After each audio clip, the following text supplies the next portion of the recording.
Welcome back, ladies and gentlemen. My sincerest apologies for that and for the wait. YouTube ended my event, my stream. I didn't get back quick enough, so I had to recreate another one, and then I had to go cache all my scenes.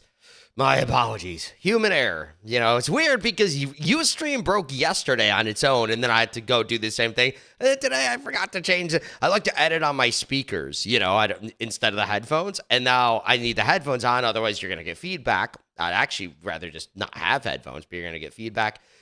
So that's why I had to go restart and everything. Again, my apologies. I had to make a new stream. Hope everyone got back to this okay. Can't believe I did that. Like I said, I've been under the weather all day. Feeling better now, luckily, but not enough sleep the last couple of days, and I just forgot one little. It's not a mundane detail, Michael. You know, ugh. But I messed it up. Anyways, let's get back to the show. Still got a bunch of interesting stories to get to. Definitely appreciate you sticking with me. If you're still here, everyone probably left, but I appreciate it if you stuck around. Okay, let's go. So this one was interesting. Yeah, the Panama Canal getting blocked. Severe drought delaying traffic through Panama Canal. Sorry, let's try that again. Severe drought delaying traffic through Panama Canal. Here's a clip.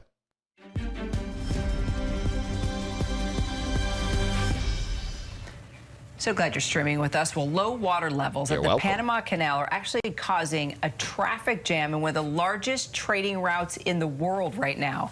A historic drought coupled with El Nino means that goods can't get through the Panama Canal. You're looking at it right there, one of the world's great engineering achievements, and it could impact holiday shopping. Our Matt Rivers is on the ground nearby the Panama Canal tracking it all. One of the industrial wonders of the world, the Panama Canal, linking two of the world's great oceans. Hundreds of billions of dollars in trade flows between the Atlantic and the Pacific each year. The U.S. by far its largest user. But there's a problem: delays. Here we're high above the Pacific Ocean entrance to the canal, and we see ship after ship just waiting. They want to cross, but as we see up close, it's like COVID all over again. These massive cargo ships carry everything from consumer electronics to raw materials. But the longer they're stuck out here in the Pacific Ocean, the later they arrive in ports up and down the U.S. coast. Remember all those supply chain issues during the pandemic? They've been getting better, but this is not helping. And it's all because of drought. When a ship enters the canal, it needs to be raised or lowered a few times as it heads to the other side. The canal sucks water in to lift a ship up and expels it to lower. The process uses about 55 million gallons of water for each ship, all of it from nearby lakes, most of which eventually gets flushed out to sea. And in Panama, one of the world's wettest countries, that's rarely been a problem. Until now. In your 40-year career, you've never seen anything like this? No. Wow, 40 years? No, we've had droughts before, we have extended dry season before, we have El Nino phenomenon before, but not to the extent that we've been seeing this year. An extended hotter dry season and a less wet than usual wet season means officials say water levels around here haven't been this low in late August in 109 years. What? Canal authorities blame an El Nino weather pattern and climate change. Yeah. Climate change. We took a boat ride with Captain Manuel Tordesillas to see the canal's fresh water source for ourselves. Here, the tops of old trees. So they always blame climate change, like man-made climate change and everything, right? But they say it's been 109 years. So 109 years ago, before oil was even being used, there was still, there's still droughts. They happen. Out of the water, never cut down during original construction. Wow. Normalmente el nivel de agua está donde cambia el color. Sí, aquí. Donde está blanco. Donde está blanco exactamente aquí. So basically he's saying there that normally the water level is up where you can see the color change to white. That's a solid, es más o menos 2 metros, no? It's 2 meters, essentially, lower than where it would be normally this time of year. Those levels have forced canal authorities to conserve water, both by lowering the weight limit for crossing ships and by reducing the number of ships that can cross each day. hence the traffic jam that we saw from above. The fact is that those ships that just show up and they have to wait, that could have an impact on consumers down the road. Probably yes, because of somehow the additional cost of waiting will be passed on to the final consumer. The canal depends on the rainy season to refill its water sources, and so far, the season hasn't been great. And with the next dry season just a few months away, things have to get better and fast. So we could see this problem continue well into next year. If it doesn't rain, it will. Wow. And Matt Rivers joins us now from the Panama City Canal with more. So Panama is a fascinating place. I'm kind of jealous. Such a great piece there, Matt, to take a look at this essential, this crucial world supply route in this context. So a question arises, what impact will it have on the supply chain for the holiday shopping season coming? We saw how COVID disrupted that. What are people telling you there? Yeah, Terry, I mean, that would be the first question I think a lot of people would ask, because now everyone knows, supply chain issues. That's in the American vernacular now, and I think that's a very valid question in terms of what's going to happen here. I don't think that we're going to see those kinds of problems, those systemic problems again, if only because not every piece of trade goes through the canal here. But there's a lot of trade that goes through the canal, and so the longer these delays build up on top of each other, the more fees are incurred. And the question is, do these companies that are shipping things around the world pass those fees on to consumers? I think in past experience, we've seen the answer is yes. I don't think it's going to be such a big impact, according to the officials we're speaking to, but the longer this goes on, the worse it could be. And climate change isn't going away anytime soon. We know that, right? So what's the plan just to avoid this all from happening again, Matt? Yeah, Kira, I asked that question to officials because if droughts continue, well, what are they going to do? And they said, look, they can do more water-saving measures in terms of restricting weights of ships crossing through the canal. They can restrict the number of ships actually going through the canal. But there's only so much they can do. This is a freshwater canal. It needs rainfall in order to function. You can't just replace it with seawater. The way this is designed, it needs fresh water. Interesting. So if droughts continue to happen, unfortunately, the actual viability of the Panama Canal itself could come into question well down the road. I'm not saying that's going to happen next year or the year after that, but this is something that officials say is keeping them up at night, thinking about the long-term future of the Panama Canal. Wow, amazing. Matt, appreciate your reporting so much. Very interesting, isn't it? It's kind of scary.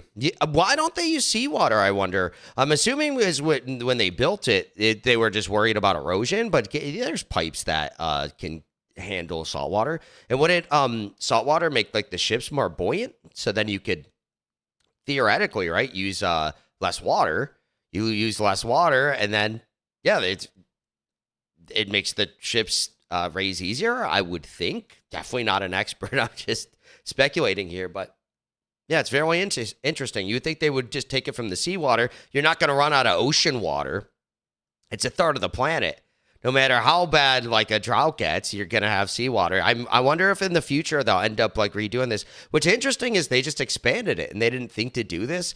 They know that, droughts come and go and all this type of stuff. And they all believe that climate change is going to get worse. It probably will. I mean, I don't know, even if it's man-made or not, the sun's going into like it's a different cycle and everything. So you would think they would have actually planned for this when they just expanded it. I think they expanded it the last 5 years. I don't really remember, to be honest. Maybe it's 2016, 2018. But they just made it bigger. So you would think they would have thought about like, oh, maybe we should actually retrofit this to use seawater. But I guess they didn't. I guess they didn't think of that.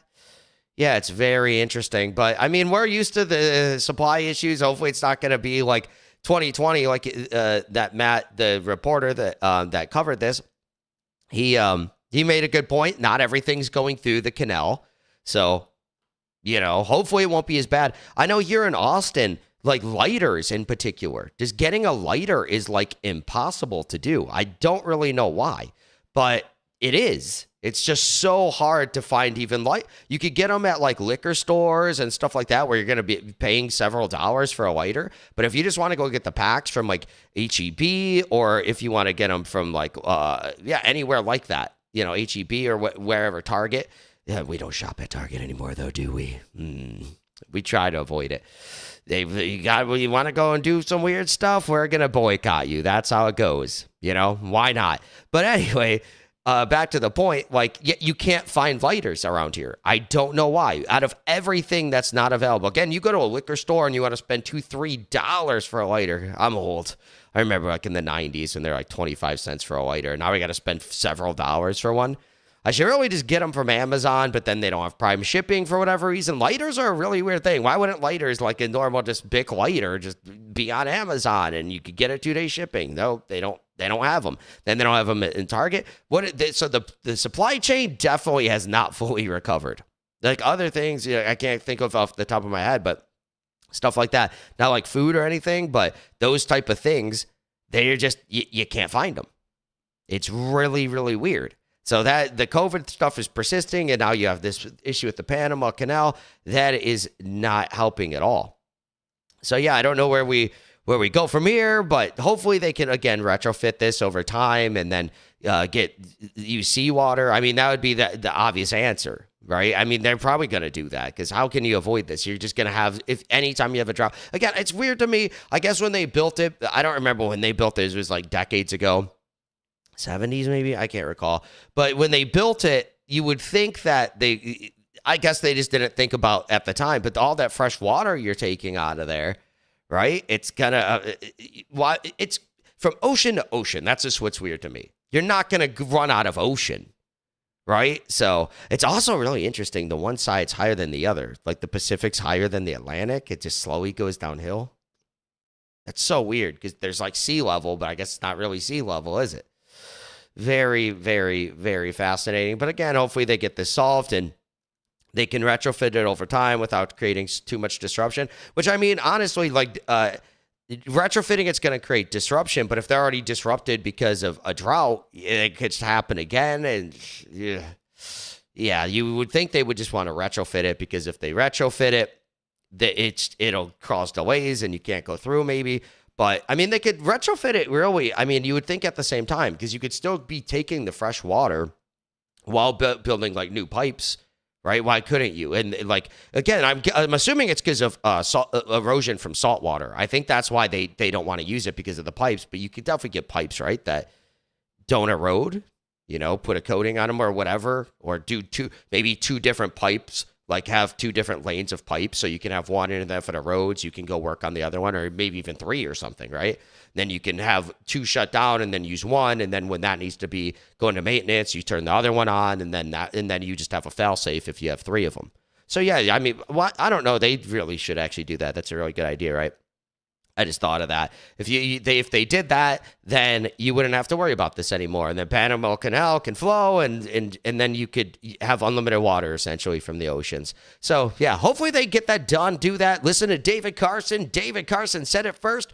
You can have it for free. You don't have to pay me. Just get my lighters back in stock. Right? So yeah, but if they do that, that'd be awesome. Yeah, go do that. Then you don't have to worry about the traffic going forward.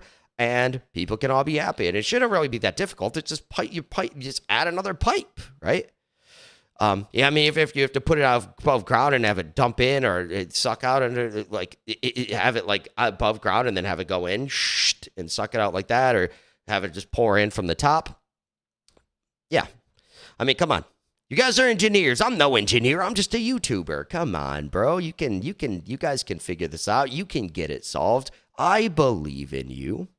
Anyways, with that, let's move on to the next story. Grab a drink here. Drinking, apparently in Austin, local Austin seltzer here. Normally I'm a liquor guy, but Austin, Texas, you got your Texas liquor laws where you can't get them after 9. So these you can get till midnight, which is really interesting to me. Right? You could get a seltzer and you could get beer, you could get stuff like this, but no liquor. You could go get a 4 Loko until midnight, but liquor, no. Can't get it on Sundays either. That's something when I moved to Texas, I was honest, I just not expecting. I came from Michigan in January of 2017, and laws there, you could get liquor until 2 a.m. And I was like, Texas is this Michigan for the South, right? And I just always, freedom in Texas, it's Texas. But then I moved here and it's like, you can't get liquor past 9 p.m. here. I mean, I know Texas has a lot to worry about right now, but I mean, really, can't we work on the liquor laws? That and the cannabis laws. Could you imagine if Texas legalized cannabis? Oh man, like the Texas economy is already a powerhouse. Could you imagine hemp and cannabis coming out of Texas? Like, woo! Yeah, that would be insane. And then work on these liquor laws, because we're the land of the free here in Texas, right? We're supposed to be America for America. That's what I always thought. Then you come here and it's like, oh, I can't get liquor. It's like some Ronald Reagan, George Bush conservatives. But a lot of people like me, like libertarian folks, have moved in. Even people on the left. I mean, come on, people on the left. Help me. You want to have your blue areas in Dallas? Go ask your representatives here to change the liquor laws. I know, again, we have a lot of pressing things like immigration and everything and all this crazy stuff that other states are doing. So, we have to worry about other things too. But at the same time, it's like this impacts everybody all the time. And the liquor laws make absolutely no sense. Yeah, they make no sense at all. Because you could go to the bar until 2 a.m. And then you have to drive from the bar. How ludicrous of an idea is this? So you're just encouraging drinking and driving? Like, why? You could just have it so I could go buy it until... And people are like, well, you could stock up and everything. I mean, that's a fair point. But, if you're trying to, avoid drinking for the most part, but you just want some here and there, you're kind of forcing alcoholism a little bit too. Because then I have a lot of friends that are like, oh, I can't keep liquor in the house because if I keep liquor in the house, I'll just drink all of it. So if you could just get it till 2 a.m. and get an order from Uber or whatever...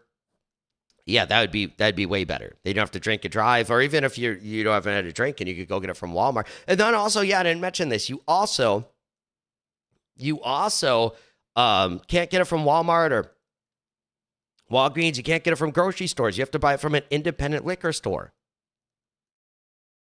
It's like this stuff's like draconian. Like why? Why? Like I say, I'll compromise. Like I'll have it from how Michigan is. 2 a.m. I think until 10 a.m. or 7 or something. I don't know. I never have drank that early, so I don't know when you can start drinking in Michigan. But you could get it till 2 a.m. So I'll compromise. I think all of it's stupid. Why don't you just let people buy liquor whenever they want to? Who cares? I don't fully understand it. People are like, oh, I just don't really fully understand it. Especially if you could just get it 24/7 from Uber Eats or something. Who can? No one's driving. I guess they're like, well, you could get too drunk and you're drunk and you ought to give them. I don't get it because you could just stock up anyways. What difference does it make? I really don't get it. But this is how it is. I hope they change that soon. I really do. Because if they could change that, then it just makes Texas more free. And again, like I said, the cannabis, you go and legalize cannabis. Powerhouse economy. All this stuff would just help the economy. And again, if you're letting people drink at the bar until 2 a.m., but you can't buy it, you're just encouraging people to drink and drive or just be out in public when they're drinking when they should just be at home and then they can just go to sleep right after, sleep it off. I really don't fully understand it. My guess it was because Texas is such a beer powerhouse. My assumption is that, the beer companies just lobbied for it. But then still, you can't even get beer until 2 a.m. It's funny if it backfired on them, I wonder. They're like, oh, we need to have stronger liquor laws. Beers is fine. It's like, okay, we'll do 9 a.m. or 9 p.m. and then 12 a.m. for you. They're like, oh, wait. No, we're doing 12. It's like, you guys messed up. It's Texas. I just don't get it. All these liberal states like California, Michigan's it's turning more liberal. All the red people me, I lean right, but I'm not necessarily on the right. I'd consider myself more of a libertarian, but I side more with the right, but doesn't everybody nowadays? But yeah, so it's just these liberal states, you can go get liquor and stuff. And then Texas, America for America, the land of the free and the land of the free. It's not really as free as you would think. And we should really change that, which I love because I meet a lot of libertarians here. So I think a lot more people are starting to go towards that.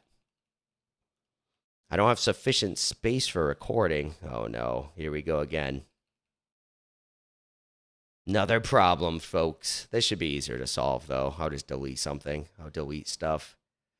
It will be good to go. God, I used all of that hard drive space already. I had a terabyte. I haven't looked at it in a minute. Yeah, sure enough. Wow, it's all gone. Okay, well, we delete some like recordings or something. Bear with me just one moment. Late night streams, they're so fun. They're interesting. This is the latest one I've done. So what is it? Damn, 2:30 Eastern time. I'm obviously, like I said, I'm in Texas, so I'm an hour behind that. Bum bum bum bum bum bum bum bum bum bum bum. Annoying. Finished videos. I need to get a new computer altogether. Yeah, I don't really care. I mean, I'll just delete some of these recordings. They're not important. They're all old. I don't even know why I keep them. I just like have something like with me where I'm like, I gotta just keep all of the stuff just in case. But really, I mean, my old videos are terrible anyways. I've been doing this since December, full time since December. But yeah, I like the streaming though. It makes doing all of this a lot easier because I like instead of talking to a camera, I'm talking to you guys. Yeah, it's way more refreshing, and it just keeps me on the ball. I can't edit stuff out. You know, it really helps how sharp you are. So if anyone actually does YouTube, makes videos out there, I would definitely suggest switching to live if you can, because it really does make the job easier. I'm always really impressed with like people like Tim Pool and stuff where he could just ramble on and on and on talking to a camera. I mean, to be fair though, he gets so many views. Well, like 70 to 500K a piece. So, I mean, he just knows people are going to watch him, which I do too. I mean, all my videos now, I get up to like a few thousand. So I know it's just not the same. I don't know why. But now I know you guys are watching here live. So it's like I actually have people here. Like it's like on a phone or like a one-way video chat, you know. So it makes it way easier for me just to like vamp and just talk and just be chill. Like I've mentioned on previous podcasts, I used to do Twitch back in the day in 2019. And yeah, I got pretty good at it. I did it for a few months. I actually got up to 30,000 Call of Duty, 30,000 concurrent viewers at once. And then Twitch like banned me for like no reason. It took them 3 months to get back to me. I appealed it.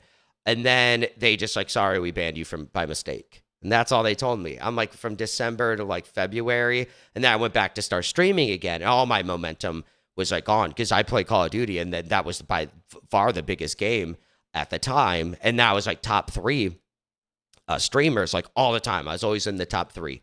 So I really, over that few months, I got pretty big, and I streamed with my brother. And then they banned us. And like I said, it was just like a mistake on their part, they said. And then all this, and then we get back, and then to Call of Duty is like not even the top 10 anymore, you know, because it came out in like November. By like April. And then the other games, we couldn't get traction. So I did that like for a month, and I just couldn't make money from it. So yeah, unfortunately, just gave up on that. But now I'm really happy though. Now I'm back doing this live. I just started doing this with episode 8 here. So yeah, it's really, really, really awesome. Yeah, I love it. It's really fun. Like I was saying, it's like better. Just doing it on camera with people watching. And then I'm really hoping like in a few months, I'll get big enough where I'll have people in the chat all the time. And then the last like half hour, like the guest is the chat, right? You know, we have a guest. It's the chat room. Yeah. So I'm really excited going forward here. It's going to be really, really fun. But anyway, so I pretty much got some space cleared out here. Interesting next story. Just kind of having fun, just ranting and just chilling out here. Like I said, I've gotten like no sleep, so just chilling out. Not even have to worry about the stories. It's late night. It's fun. I'm sipping on some drink here. Yeah, this is a really interesting stream compared to the other ones. I'm just getting better at it. I think I'm getting more relaxed, getting back into it more and more. So yeah, I'm excited for the future. I like doing this job. It's a lot of fun. And again, going back to just doing it live, it's really fun. So I want to do like the 2 p.m. Get to the 2 p.m.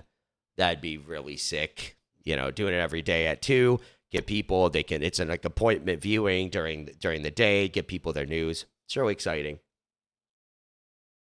Anyways, restart the recording and get back to the news. Yeah, this one is kind of scary. All right, let's go. Doing it live, folks. Florida and New Hampshire push to remove Trump from 2024 ballot. This is pretty terrifying. Here's a clip. Oh, it's getting worse. From Politico. Sure is. New Hampshire Republicans feud over bid to knock Trump off 2024 ballot. The state GOP chair defended Trump's eligibility on Monday. We also have this from Friday. Florida lawyer files challenge to disqualify Trump from 2024 race, citing 14th Amendment. Now, that one hit Friday. We know it has begun. They're going to try and file all these legal challenges, say Trump can't be president. But this is new from Politico. Take a look at this. New Hampshire Republicans have erupted in a feud over a long shot effort to keep former President Donald Trump off the ballot in 2024, with the chair of the state GOP insisting Monday that the front runner for the party's nomination will be included. In New Hampshire and elsewhere, some legal scholars and Trump critics have long argued the former president should be disqualified from the ballot under Section 3 of the 14th Amendment, which bars those who've taken an oath to support the Constitution from holding office again if they've, quote, engaged in insurrection against the United States or given aid or comfort. They knew this was a law. They must have. They planned all this out. They knew people are going to go like protest on January 6th. They knew look at this law, right? You could just tell, look at this law. It's insane. They knew this law was a thing. We can bar. This was all planned. Like, especially this story with these people saying this, they planned it. They knew January 6th there's going to be protests there. So they planned it all out. And they're like, hey, we're going to say this is an insurrection no matter what. It makes sense why the Capitol Police, even the Capitol Police chief at the time, thought it was like a setup. So they set it all up. They're like, okay, this is what we're going to do. We're going to let people in, call it an insurrection, because look at the law. It says you can't hold president again in the future if you participated in an insurrection. So like, okay, January 6th, they're going to be here at the Capitol. Let's go and let them in. We're going to call it an insurrection. And then guess what? Donald Trump, we can have an excuse to remove him from the ballot. These people are so scared. It's outrageous. They are so scared about this. They're like, okay, we can never win again. That's insane. They're just so scared of him. So they're like, oh, let's try to get him off the ballot. I don't know if it's going to work. I hope not. Just let's have a fair election. You think the country's divided already? They don't care if it gets divided more, apparently, because they're just going to divide it even more and more and more. If you remove Trump from the ballot, oh man, Trump supporters, there's 70 million of them. 70 million Trump supporters. That's how many votes he got in 2020. And now I think his supports even went up since his indictments. His supports went up tremendously. I covered it yesterday. He went from 8% of the black vote in 2020 in polls to 20% now. And that's insane. And if you look at polls, for whatever reason, it seems like just people on the left like to participate in surveys more. So, yeah. So they participated in surveys, and then the people on the right, they're not even like participating in them. So it's probably under like estimated how many views he actually has, or how many voters he's going to have. He's going to have like all these voters that aren't even getting counted in the polls, and he's already so up in the polls. So yeah, really interesting like how this is going to continue if they really try to get him off the ballot. Let's return to the clip though. Let's see what they have to say. To its enemies. But the dispute is taking off in New Hampshire, where Bryant Corky Messner, an attorney who ran on Trump's endorsement and Senate nominee, blah, blah, blah, is questioning Trump's eligibility for the ballot. What? I'm a constitutional conservative. The words. He ran for Trump. He like ran with his endorsement. Now he doesn't want him on there. Say what they say. I quite frankly believe it is in Donald Trump's best interest to get this looked at as quickly as possible. In any effort to keep Trump off the ballot will face a steep climb, blah, blah, blah. We get it. But here we go, ladies and gentlemen. State by state, it's not even 2024, and they're already trying to remove his name from the ballot. If even a single state removes Trump's name from the ballot, you will have 75 million people at the bare minimum saying, we never had an election. Mm-hmm. This is crazy. I would say that. I'm sure you would say that. Yeah, I would too. Absolutely. I mean, the 75 million people who voted for him last time around, I can't imagine that they would consider it a free and fair election if Trump's name is taken off a single state. Those people, a lot of people last time don't think it was a free and fair election, and he was on the ballot. Imagine this time if they remove him. I mean, especially if Trump's name's off in Florida, he can't win. No. especially prior to a conviction, right? Like he's essentially being found guilty before a conviction. And I also think that's why they're trying to push these things forward. Is they're not just looking at not convinced gagging him or the political consequences of it. They're looking at trying to convict him so that he doesn't even qualify to run for president. But criminal conviction doesn't matter because the lawsuit citing the 14th Amendment is a civil matter. It's a political matter. So the question is, does a judge think Trump waged insurrection? We're not here to, the judge is going to say the question laid before the court is not whether or not Trump committed a crime, but whether or not he waged insurrection. Based on the evidence from the January 6th committee, media report, right. video, it seems clear the judge just says yes. That's it. And then it'll get appealed. Here's the crazy part. Let's just say it's December 12th. And it finally goes to the Supreme Court. It's rapidly pushed through, and they say, we reject this. You cannot remove Trump's name from the ballot. Well, the election was a month ago. Right. That's a concern. Yeah. It's interesting, too, because, and I'm sure you've seen it, the stories out from the Atlantic, New York Times, NPR, whoever else, saying that Trump should be off the ballot, that they should use this 14th Amendment. And then I was listening to a podcast, like an NPR podcast, because I'm always interested to hear what they say, and I'll be like, that's not what happened. But I'm always interested to hear it. And they were saying that secretaries of state for each state and attorneys general, they could make the decision themselves that Trump was guilty of an insurrection and pull his name off the ballot. And they were sort of encouraging people to do that. I will say, though, that for the New Hampshire thing, the New Hampshire GOP chair was on Charlie Kirk today and was saying that he talked with the Secretary of State and Attorney General and doesn't think the move against Trump on the ballot is going to happen. But that doesn't... Well, that's good, at least, the New Hampshire chair. If he's saying that, it's probably not going to happen. Yeah, they're going to push for it, though. It's going to be really interesting. Mean that it couldn't happen in other states, and certainly a lot of California. Democrats are saying that attorneys general have the power to do that. What I don't understand is why wait, unilaterally? What? The attorney general can unilaterally just say we take Trump off? That's what they were saying on this podcast I was listening to today, was that that the attorneys general could say he's guilty of an insurrection, that could then be appealed. But by that point, like you were saying, if he's already off the ballot, then the election interference has already happened. Right. It's already happened. You have to then encourage a pencil campaign, which I'm totally bringing a pencil to. It won't work. I mean, it's going to be an October surprise. Right. Something's going to happen. They want the legal challenge to go through after the election. After the election, yeah. That's right. They do it in October. Early voting and mail-in voting is happening, and there's no Trump on some of these ballots. And you know what? It's entirely possible, based on what we saw in 2020, with the executive unilateral changes to the election rules and things like that, things like in Pennsylvania where they did universal mail-in voting in violation of their own constitution. A lower court judge said, yep. Then the Supreme Court goes, nah, it's probably fine. Even though any reasonable person can be like, yeah, your constitution says you can't do this, but they don't care. It anyway. They're going to do whatever they want. I wouldn't be surprised if come October, they just... That's just really interesting with laws if no one enforces them. What's that one law where...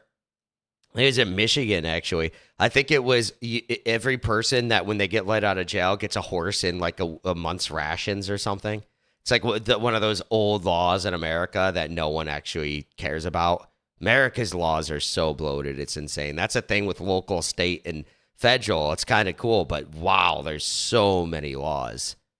Attorneys general just take Trump's name off and say, there is no question. Everyone knows he waged insurrection. We've been talking about it for years. Using that exact... So I was saying earlier, they just set it up for this. They knew people were going to be there on the 6th, January 6th. And then, they're just like, okay, we're going to use this against them. Word. Insurrection, yeah. And then you have to use that word. Right, because they've been saying insurrection specifically because of the Constitution. 14th Amendment, yeah. And then what happens is they say, if you have a problem with it, sue me. And everyone does. And then the election's over. And they say, what's the big deal? We had an election. It's like with COVID when in New York State, Governor Cuomo shut down all the churches and a suit was brought and it ended up getting an emergency hearing before the Supreme Court. And the Supreme Court said, no, you can't shut down the churches.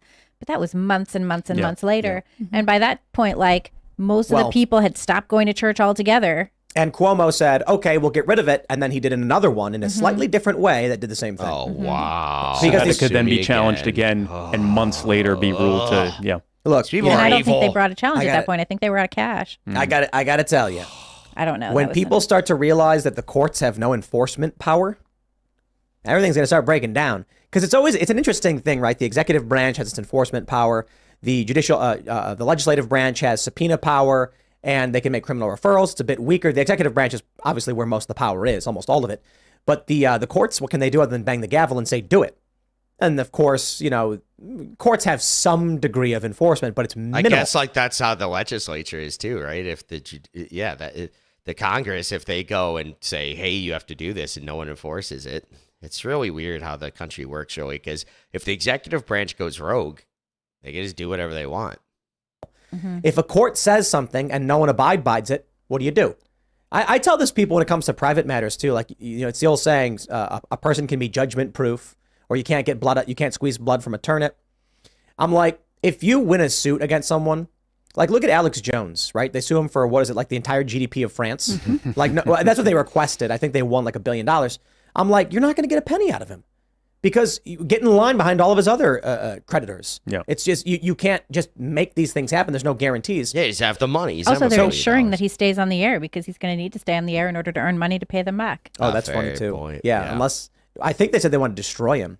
But here's my concern. This is what I was thinking about over this past week. We saw the Chaz, the Chop, the George Floyd autonomous zone. We saw the Atlanta autonomous zone. These things popped up. We saw random acts of violence, and now you have, on top of the political violence, a story we'll get to in a minute, a GOP lawyer, we don't know what happened, was killed in his home. He was stabbed to death. Maybe Crazy. Political, maybe not, but we'll talk about that. But with the escalation of political violence that we've been seeing, to the point where Stephen Marsh, who wrote the book The Next Civil War, says we're in civil strife, I had a lingering thought about these autonomous zones. It's funny to me that so I was trending earlier on Twitter because I guess in your own category, right? And in my own category too. Yes, the Tim Pool category. Yeah, that's right. Tim Pool was trending Tim Pool, and it was people were talking about Civil War. It's like, oh, I said it to drink, and I'm like, it's really interesting. Honest question. If I were to tell you that, say, like a president claimed the election was completely fraudulent, large amounts of his supporters were claiming that he's the true president and Biden's illegitimate. There had been a dispute over who actually won the election in the previous election cycle as well. And then you ended up with a bunch of people storming into the Capitol and fighting with police in front. You also had a roving band of 100 plus far left extremists storm onto government property in Georgia. And in one instance, get into a shootout with police, shooting a cop, and then the cops shoot back, killing one of the extremists. You have far left extremists being arrested and charged overtly with domestic terror. I'm like, at what point do you say, maybe, civil war, right? My point is this. All of that stuff, it's almost like you got to keep reminding people that, hey, this stuff happened. I don't know where it goes from here, but far left extremists took over a government site in Georgia and opened fire on police. After torching several homes in the area, the police came in and returned fire. A cop was struck and one of the extremists was killed. Like, it's getting crazy, all right? Yeah, that is crazy. Yeah. Now imagine this scenario. This is what got me worried. Chaz and the George Floyd Autonomous Zone were on public property. The Atlanta Autonomous Zone was on a Wendy's, but the Wendy's was burnt to the ground, and then everyone kind of abandoned the area. Wow. So we have this. I remember that. These different circumstances. What happens if far left extremists occupy a piece of private land? Let's say in Georgia or Tennessee or something. Slightly more conservative leaning area near an urban environment. They occupy to set up their autonomous zone on a derelict piece of private property. The person who owns that property then goes to the police and says, get these whack jobs off my property. And the police say, we have no capability to do that. Like we saw with Chaz and with George Floyd and Atlanta, the police backed down and were like, we're not getting involved. But what happens when a private owner or corporation says, if the police won't do something about it, I will? Well, you saw there was a guy in Atlanta who was a landlord. He owned a home. He was renting it out. Tenants moved out. A couple days later, he went to check on the home, and he was met with a guy with a shotgun, a bunch of dogs, and some prostitutes. And he was like, oh, why are these people in my house? He was like, you got to get out of my house. The people in the house, the squatters, called the police, said that it was their home. Yep. The police got the guy, carted off. It's 6 months later. Wow. He's still waiting for the people to get out of his house. He's still paying the mortgage. Mm-hmm. And he's stuck. He doesn't have a property. He doesn't have any rights, apparently. There was also, the other thing, too, is like it depends on where the government is. Do you remember the MOVE organization in Philadelphia? Yeah. And they were bombed, actually, by the city. Wow. But this was a group of black nationalists who had taken over a little area in Philadelphia, in West Philadelphia. They had purchased a property in Virginia, and they were planning to move to Virginia, get out of the city. And there was a shooting of an officer, Officer Ramp. I think it was in 79. And a bunch of people, like 9 people, ended up getting arrested and put in prison for that. They were called the Move 9. And so they decided to stay. And by staying, what ended up happening is the mayor of Philadelphia, who was a black mayor, is it Wilson Good? Am I remembering that correctly? I don't know. Anyway, he coordinated with the FBI and bombed. They firebombed it. They firebombed it. Yeah, and as people were trying to run out, they shot them. Yep. It was like Waco at a neighborhood level. Right. Yeah. And it was a response to a legitimate issue, but they basically declared war on the neighborhood. Yep. And they burned down houses, like not just the Move compound, but they burned down houses in the area as well. Yep. You know, that's when the government was more had a stronger monopoly on their violence. But the government was in control of the violence at that point, and that's not the same now. Right. And so now my concern is what happens if another Chaz happens, but it happens on like abandoned property. Not even abandoned, derelict is a better way to put it. Like someone owns it and they're like, let's say a corporation. You know, Nordstrom just shut down in San Francisco, which is like a big deal. That is a big deal. The mall is still owned, right? I think the building was forfeited by Westfield to the bank. So, okay, let's say a large corporation owns 3 acres of land somewhere, and the far left decides we're going to take it, and no one can stop us. Cops aren't going to go engage in a shootout. No. They're going to ignore it. Not in an abandoned mall. Militias probably will, though. Militias are nuts. Not even an abandoned mall. Like, let's imagine it's just like an old warehouse building that's not being used, but it's still on the books for some big corporation or moderately sized corp. Let's say like medium local or like corporation in a city that's got like a few board members and maybe a couple hundred employees. So it's small enough, but big enough. The far left decides we're going to take it because it's not being used. It's got broken windows and graffitied all over. But the people who own it are still keeping track of it. And then what happens when the police are like, we're not going to do anything. It's not on city property. We're not going to get involved. This is why the Second Amendment and the right to keep and bear arms for self-defense is so important. Exactly. Like we see over and over again with Chaz and with Chop, with Uvalde and with Parkland, like when the police have mandated that everyone is vulnerable to violence and that, you know, they're the monopoly on violence, they very often like kind of hang back. And in a way, you almost can't blame them because they also want to get home to their families, but they were holding back parents that were trying to get in there. Yeah, in Uvalde, the guy who actually went in to kill the Uvalde shooter, he was an off-duty Border Patrol agent who ignored their orders not to go in there. That was the most horrifying story. It's horrific. And the case you were talking about, the man in Atlanta, he was trespassed. Right. He was actually arrested until they realized he was the property owner. It's at some point people need to realize you are your own first responder. All the old cliche stuff our parents said about when seconds count, the police are minutes away. They're minutes away to possibly hold you back as people victimize you. And so we really need to understand just how paramount the right to self-defense is. It's sort of terrifying. I mean, I have like tried to avoid interactions with police my entire life. Like when I was a kid, at one point there were police in my house, and I was like, I'm not going to repeat this. This is never happening again. You know, but it's like it's very scary when you come into contact with police because they show up and they think everybody is the enemy. Head on a swivel, You know, well, that's what they do. I mean, well, think about it this way. Remember they killed that Australian lady? There was so you guys saw that video where the killed a lot of people unjustly. People or whatever have the barricades in is that by Burning Man? Yeah, it was all the people trying to get to Burning Man. I'm and covering the that. Activists were blocking the road. Well, the cops apparently got a call that someone had a gun. I guess what happened was someone told the police, "You need to get down here and clear this barricade before someone shoots one of these protesters," something like that. Then what happens is the dispatcher says to the police, there's concerns about a potential shooting. We've got protesters. Yeah. So then the cops think these protesters have guns. And when the cop rams the barricade and jumps out with his gun, he says, "Where's the gun?" several times. Something like that. I think I'm pretty sure. I could be wrong. We'll watch it next. That's the next. Think about it from the perspective of a cop. All you know is you got a call from dispatch saying 2 people are fighting inside this house.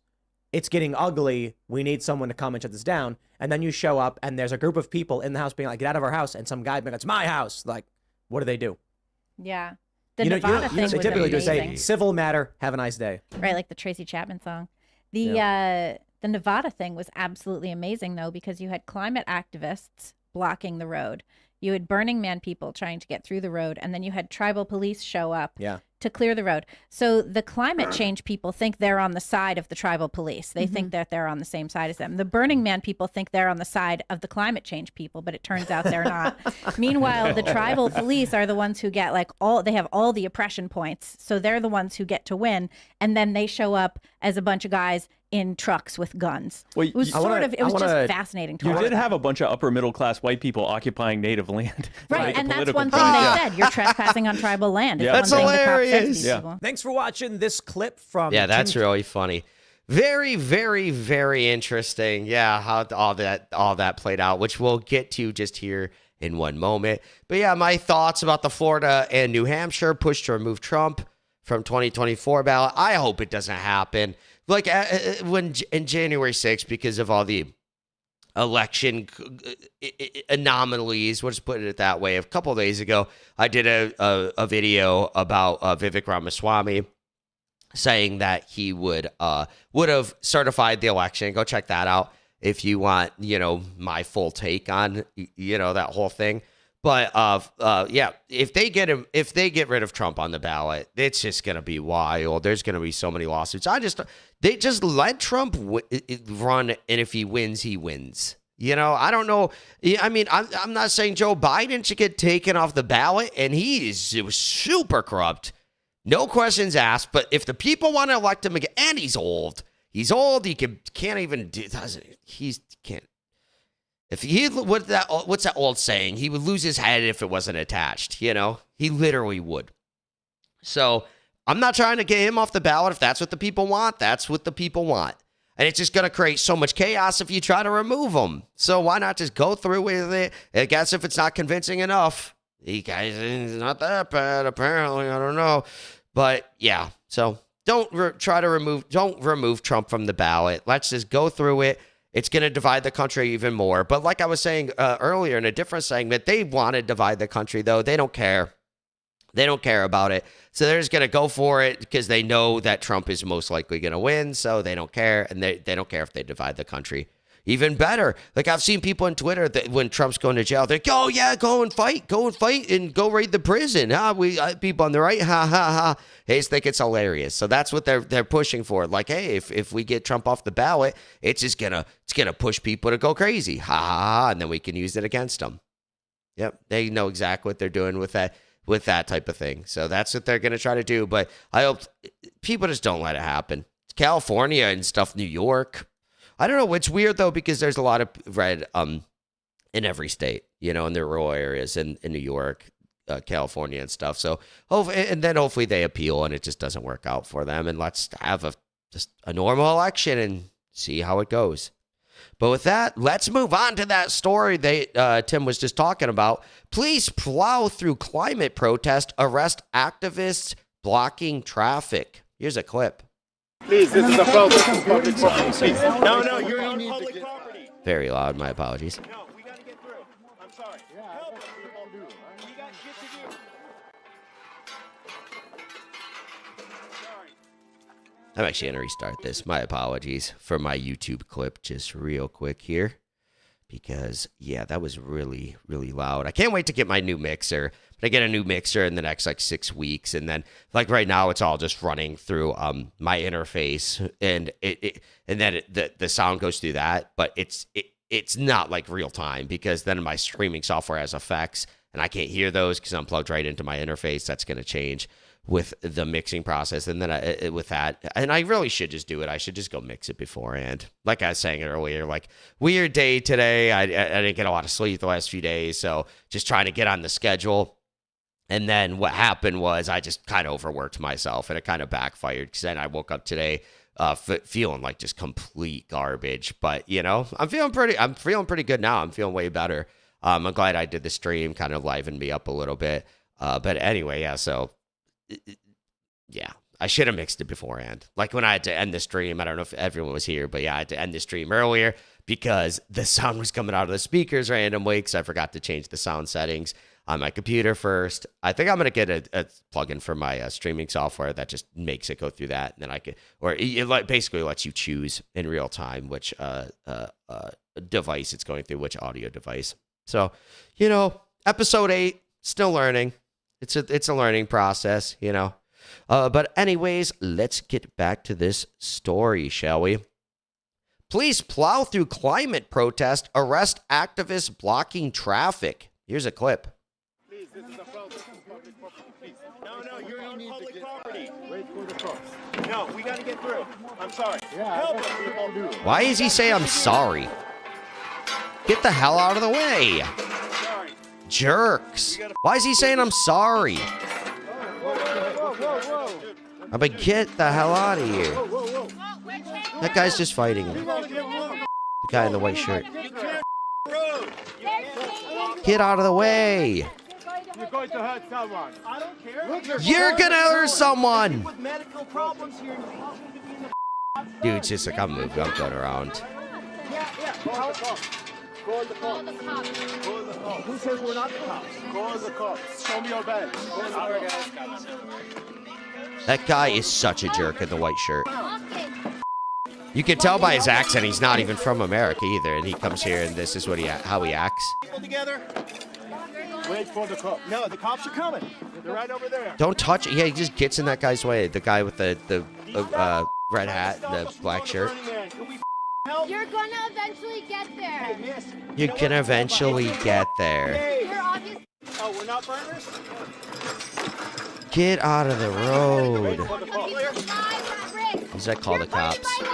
Wait till we see what happens later when they do, when the cops show up.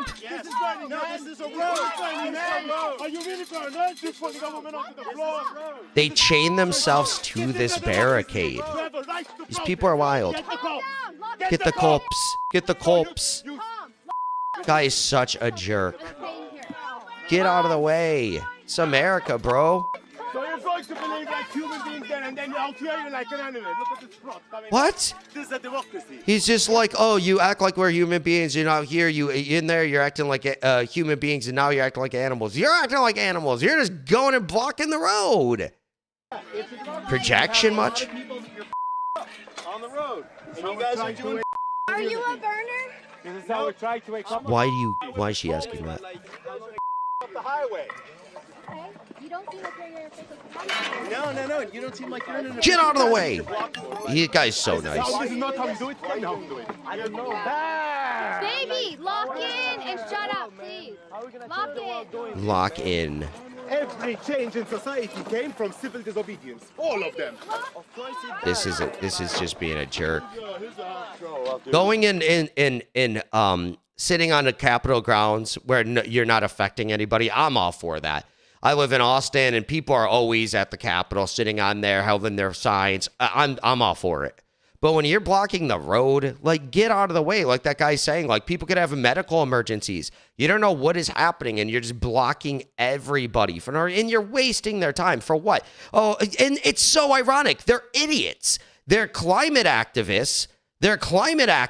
And then they have all these people sitting. It's hot. It's summer, you morons. They're having to burn fuel, which is affecting the climate, in your opinion. How dumb are you? The thing you're trying to combat, apparently, is you're pushing for we're trying to get rid of fossil fuel burning. So we're having thousands upon thousands of people. They'll show them in a minute in this clip how many people. It's just like miles of people to say. And again, you can't just turn your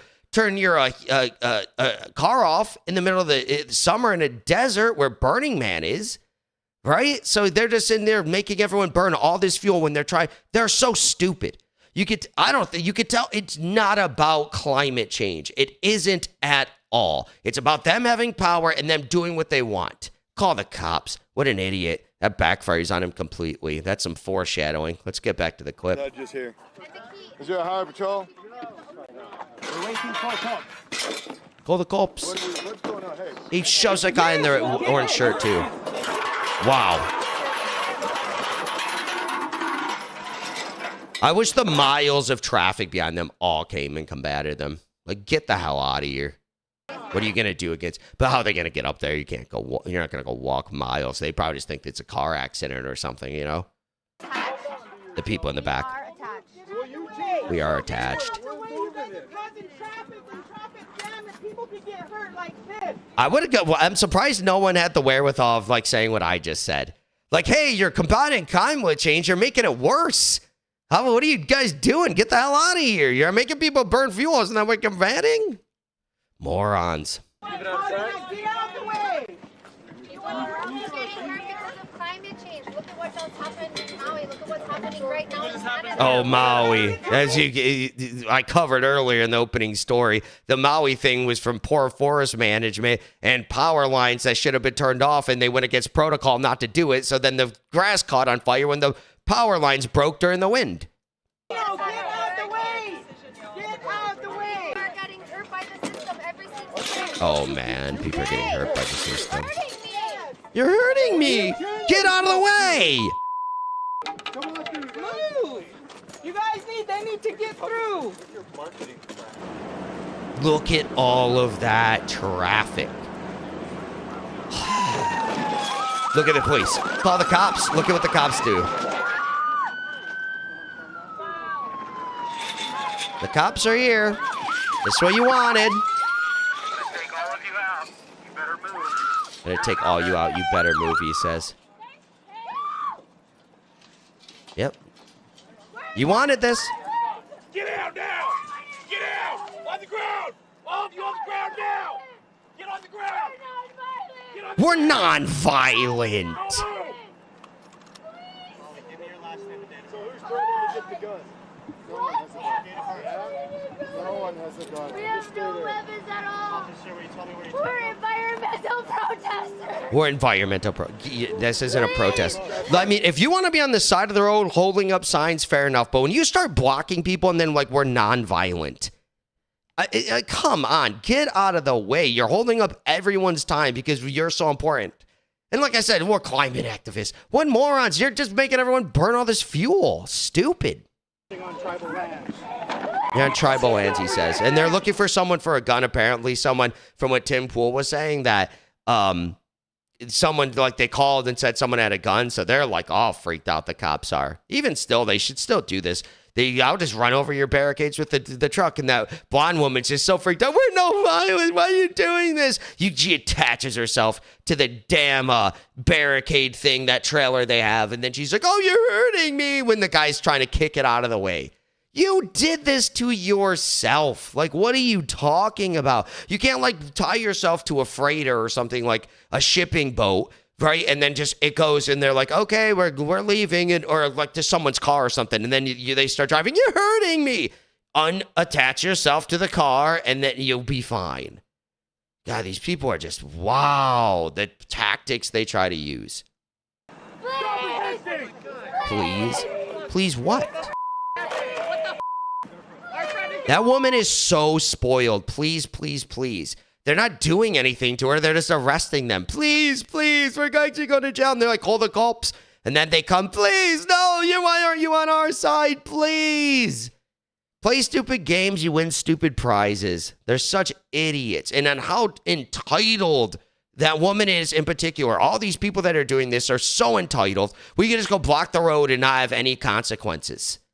Right? It's just like, come on, you guys are such jerks, and they think they're trying to help. And one more time, I'm sorry I keep saying this, they're burning a bunch of fuel. All of that's carbon going into the atmosphere, and this is supposedly what they're trying to protest against? Yeah, right. They just want power. They're entitled assholes.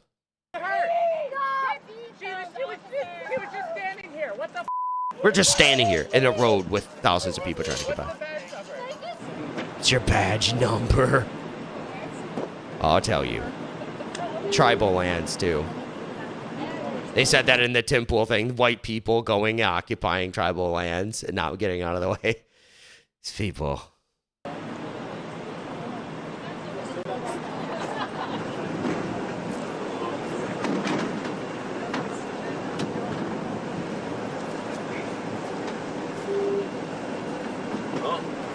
Come on, guys. Get out of the road already.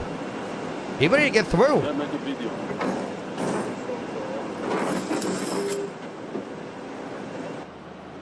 Or Freedom News TV. What is Freedom News? Look at all that traffic. This is what they caused for no reason. And look at that. Like I was saying, like, look at this. Look at how many buses there are. And they all are just running all of this diesel, burning all of this carbon that they're trying to protest against, running AC in the desert. Unbelievable. This is what they're trying to fight against, apparently. People sitting in traffic. They're trying to help climate change. And then, yeah, what are you talking about? We need a protest and civil disobedience. This is the dumbest thing I've ever seen. It's so stupid. We're going to protest carbon going into the environment by blocking people and making more carbon going into the environment. It makes absolutely no sense. And you can tell they don't even believe we're environmental activists. So entitled. They're such jerks. Get the hell out of the road. That's not helping climate change. And they're so stupid. You think the people, if every person in that line that you're blocking knew that you were even up there doing it, they all would have came and fought you. All of them. They don't even know why the traffic is stopped. They're just sitting there burning all this carbon, putting it onto the atmosphere, and they don't even know what's going on. So you sitting there like, oh, we're doing it for climate activism. They don't even know you're doing that for climate activism. They think there's a car accident or whatever. It's like, you're so stupid.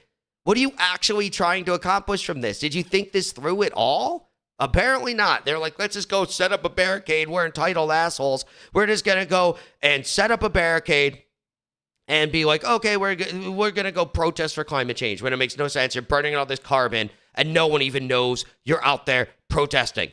Like the first 20 cars know. And you saw it on the traffic right there, how windy and bendy that road was. They don't know what the hell you're doing up there. They don't know at all. It's so dumb. And like I was just saying, if they knew what you were doing, everyone would have came and fought them. But they don't know what the hell's going on. They're just up there hey, what's going on? We're just sitting in traffic, burning all this fuel for AC into the atmosphere. Congratulations. You got exactly the opposite of what you supposedly wanted. But anyways, I'm going to leave it there. Let's move on to the next story. This is crazy. The hurricane's coming. Florida braces for Hurricane Idalia to make landfall. Here's a clip. As we come on the air tonight, Hurricane Idalia has strengthened to a Category 2 storm with maximum sustained winds of 100 miles per hour. And right now picking up forward speed as it remains locked on a track expected to bring it ashore along Florida's northwest coast tomorrow morning, likely as a major Category 3 hurricane. The storm stretching wild.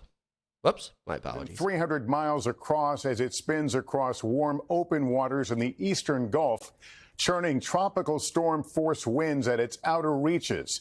The National Hurricane Center warning of life-threatening storm surges of up to 15 feet. Torrential rains, high tornado risk, 125-mile-an-hour winds expected when Idalia makes landfall along what's known as the Big Bend region, that literal bend or curve on the map between the Florida Peninsula and the Panhandle.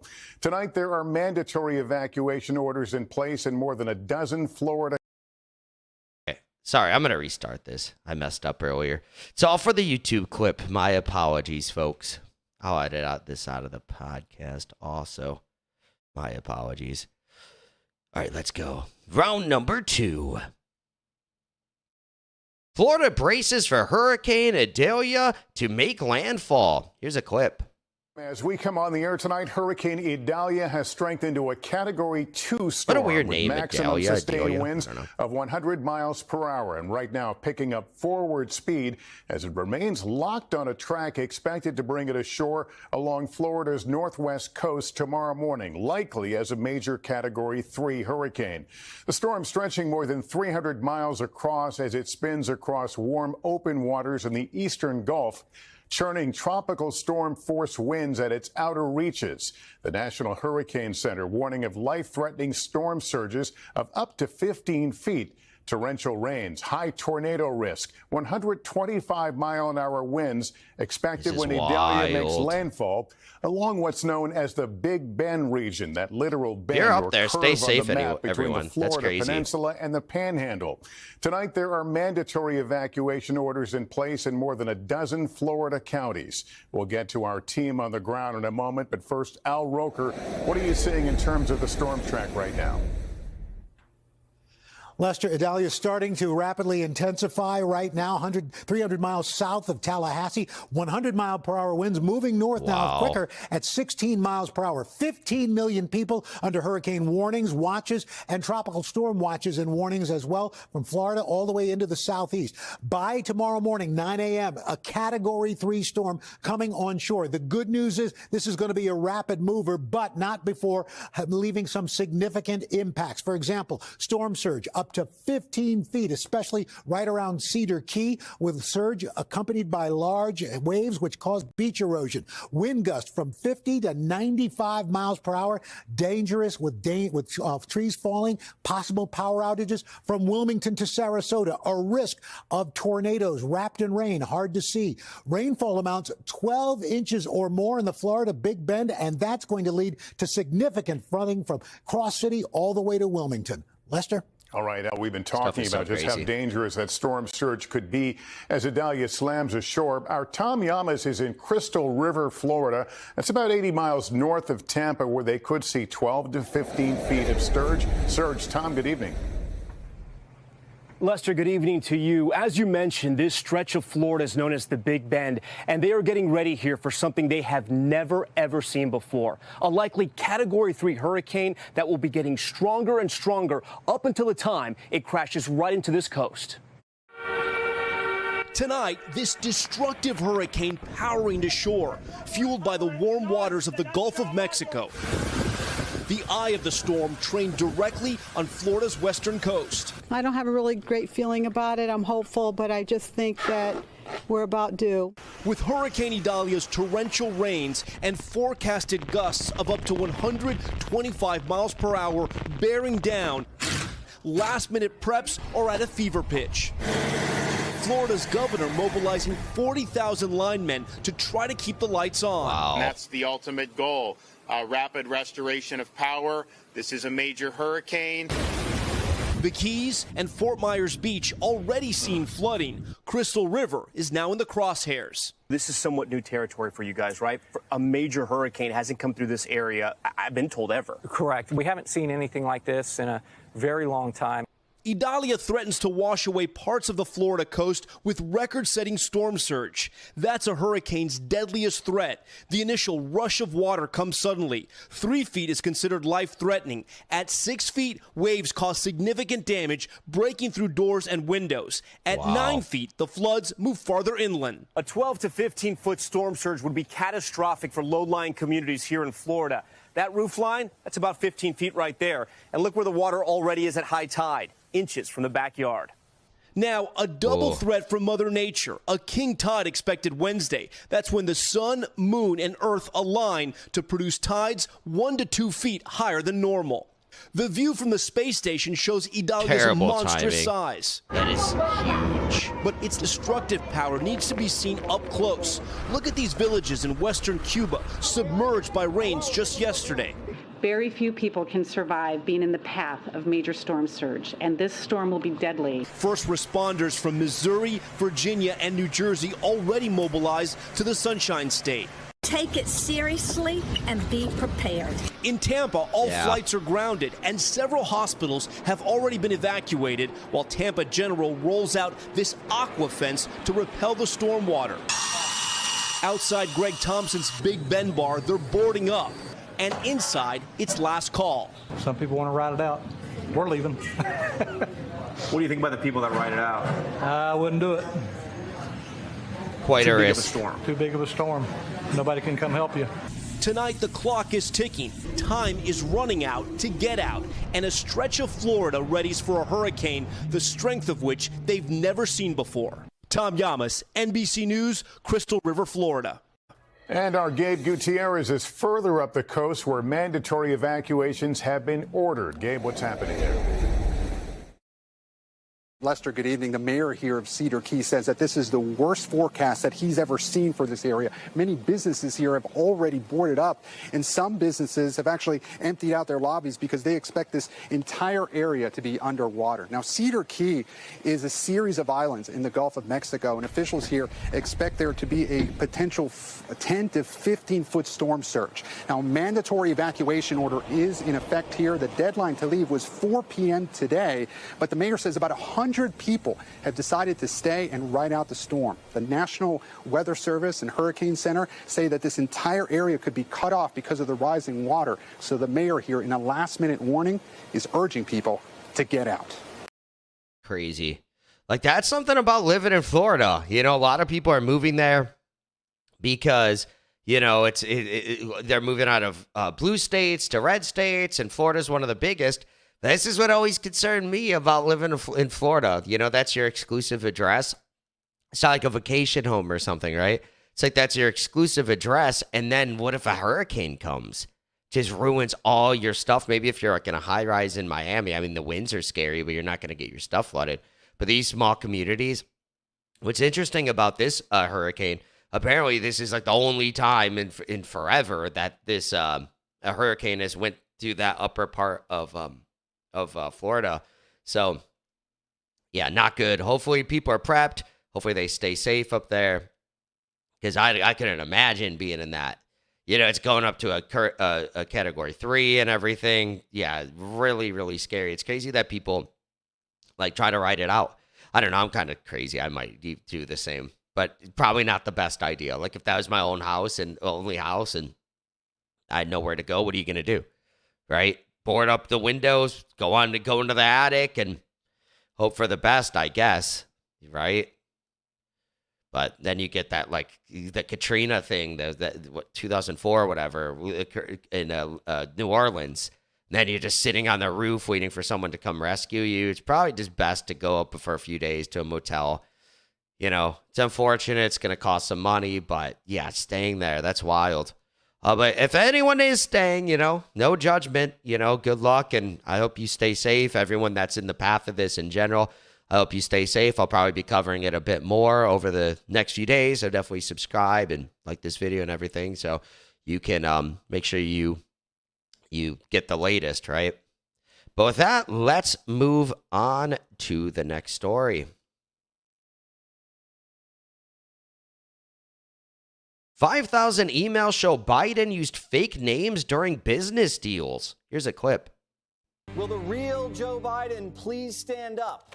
The National Archives admitting that they're sitting on a treasure trove of over 5,000 emails where Joe Biden used a fake name.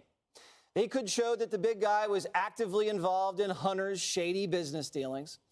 Known aliases for Biden include Robin Ware, Robert L. Peters, and J.R.B. Ware. Yes, McLovin was already taken. So it's just McLovin? Yeah. That's badass. It is badass. Really cool. Badass name. A lot of people have weird names nowadays. If you think that's bad, hilarious. Hunter Biden's grift seems to be going strong. The White House is refusing to rule out that the first son is still cashing in on his dad's name.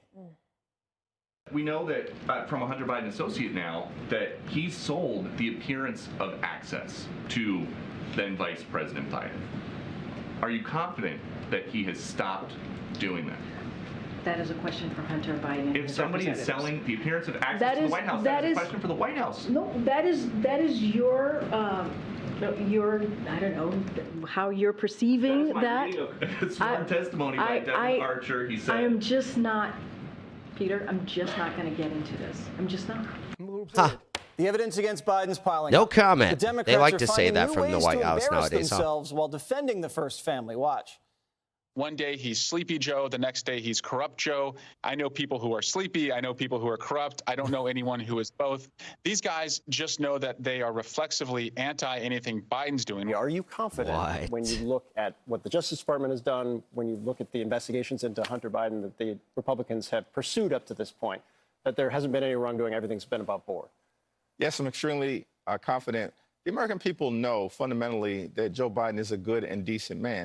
No. Dana, you were in the federal government. How often? It's funny, the Let's Go Brandon thing is they chant it at sports stadiums nationwide, but everyone likes him and he's a decent man. The left is delusional. They're as delusional as Biden almost good. Biden's worse. People use alias emails to correspond.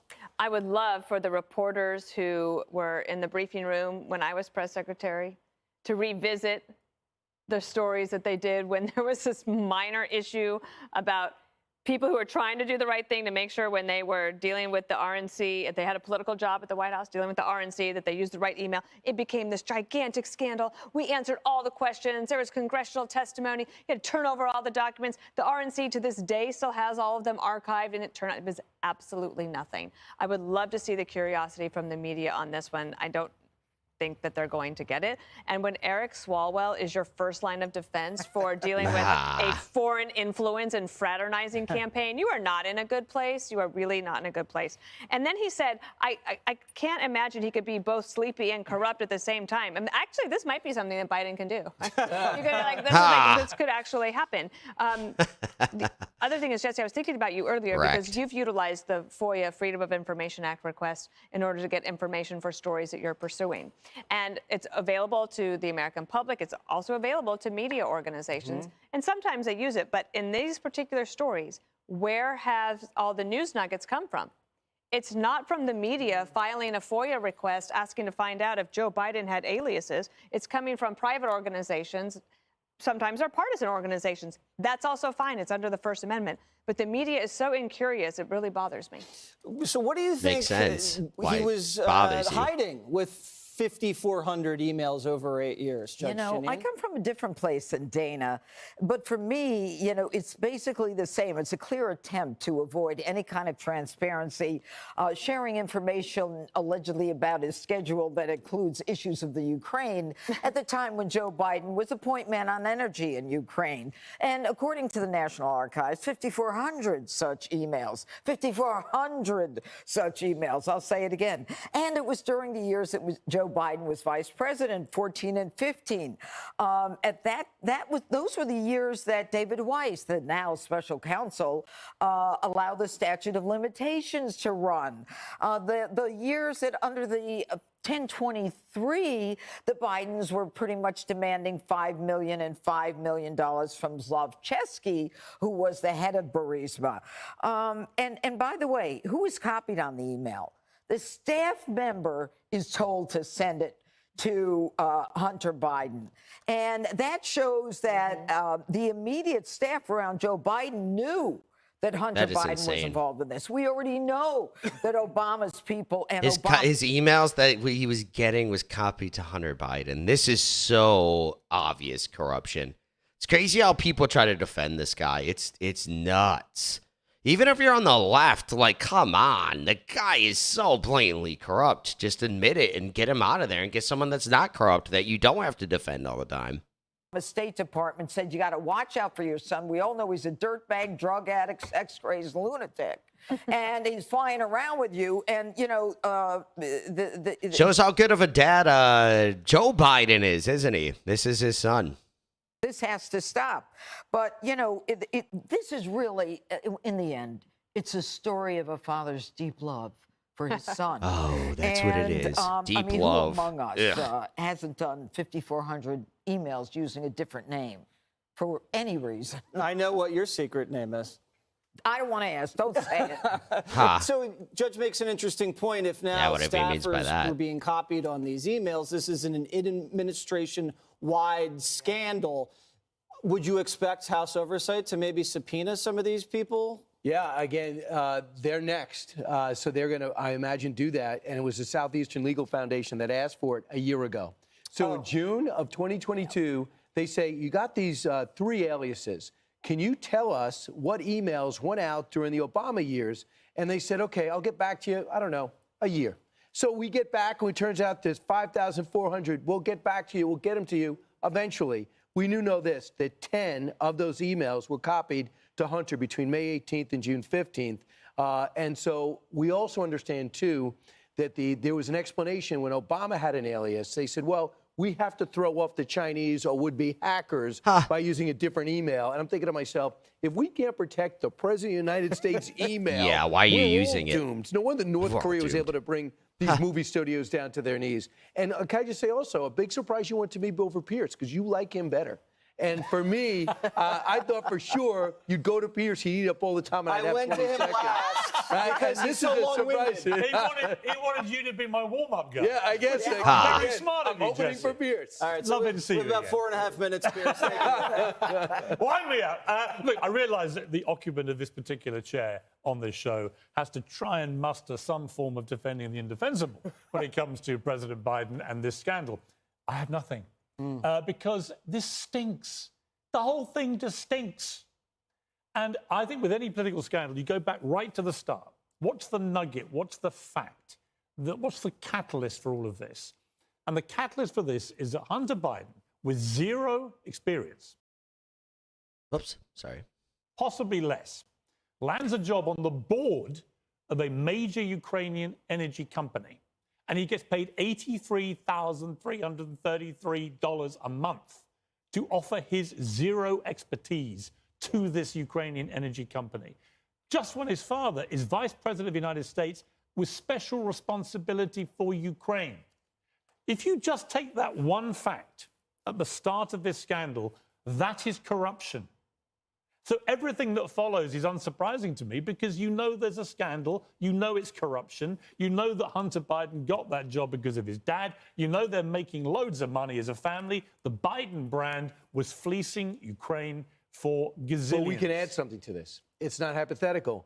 We know exactly, it seems in 2014, Hunter enlisted, according to the Daily Mail and emails that have been acquired, Boyce, Schiller, Flexner Group, this law firm, to go ahead and advise them how to stop the investigation into the CEO of Burisma. Of course. And then Shokin, this guy gets fired, Shokin takes over, he continues, and they say, how do we stop Shokin? So that's why Hunter was hired, and he actually did something for the job. And with all, with all these things, if you just substitute Biden for Trump, and this was Donald Trump Jr.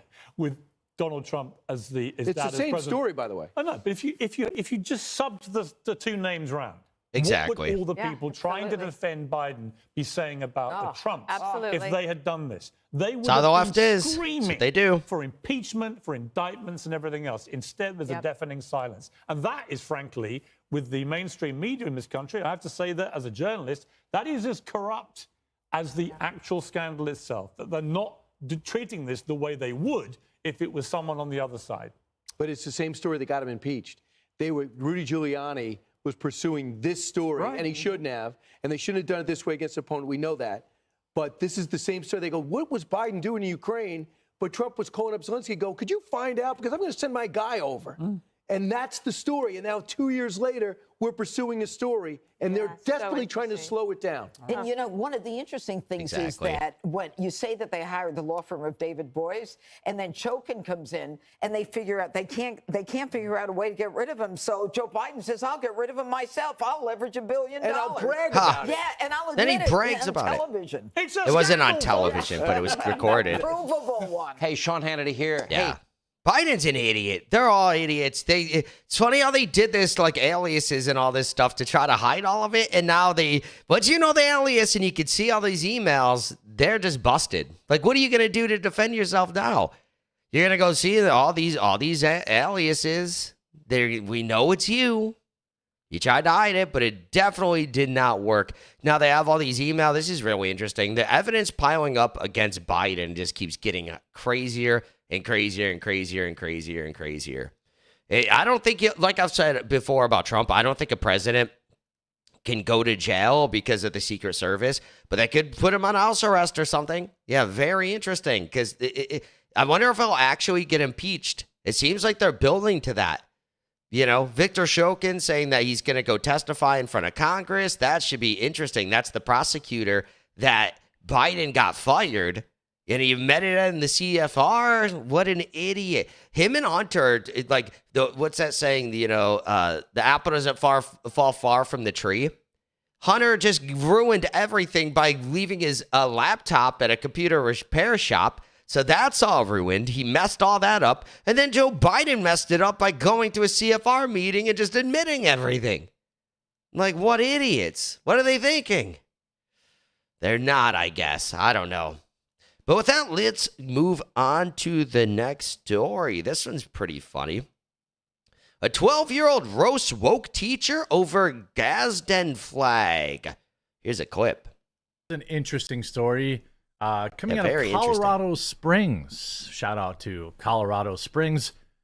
This is meet 12-year-old Jaden, who was kicked out of class yesterday in Colorado Springs for having a Gadsden flag patch.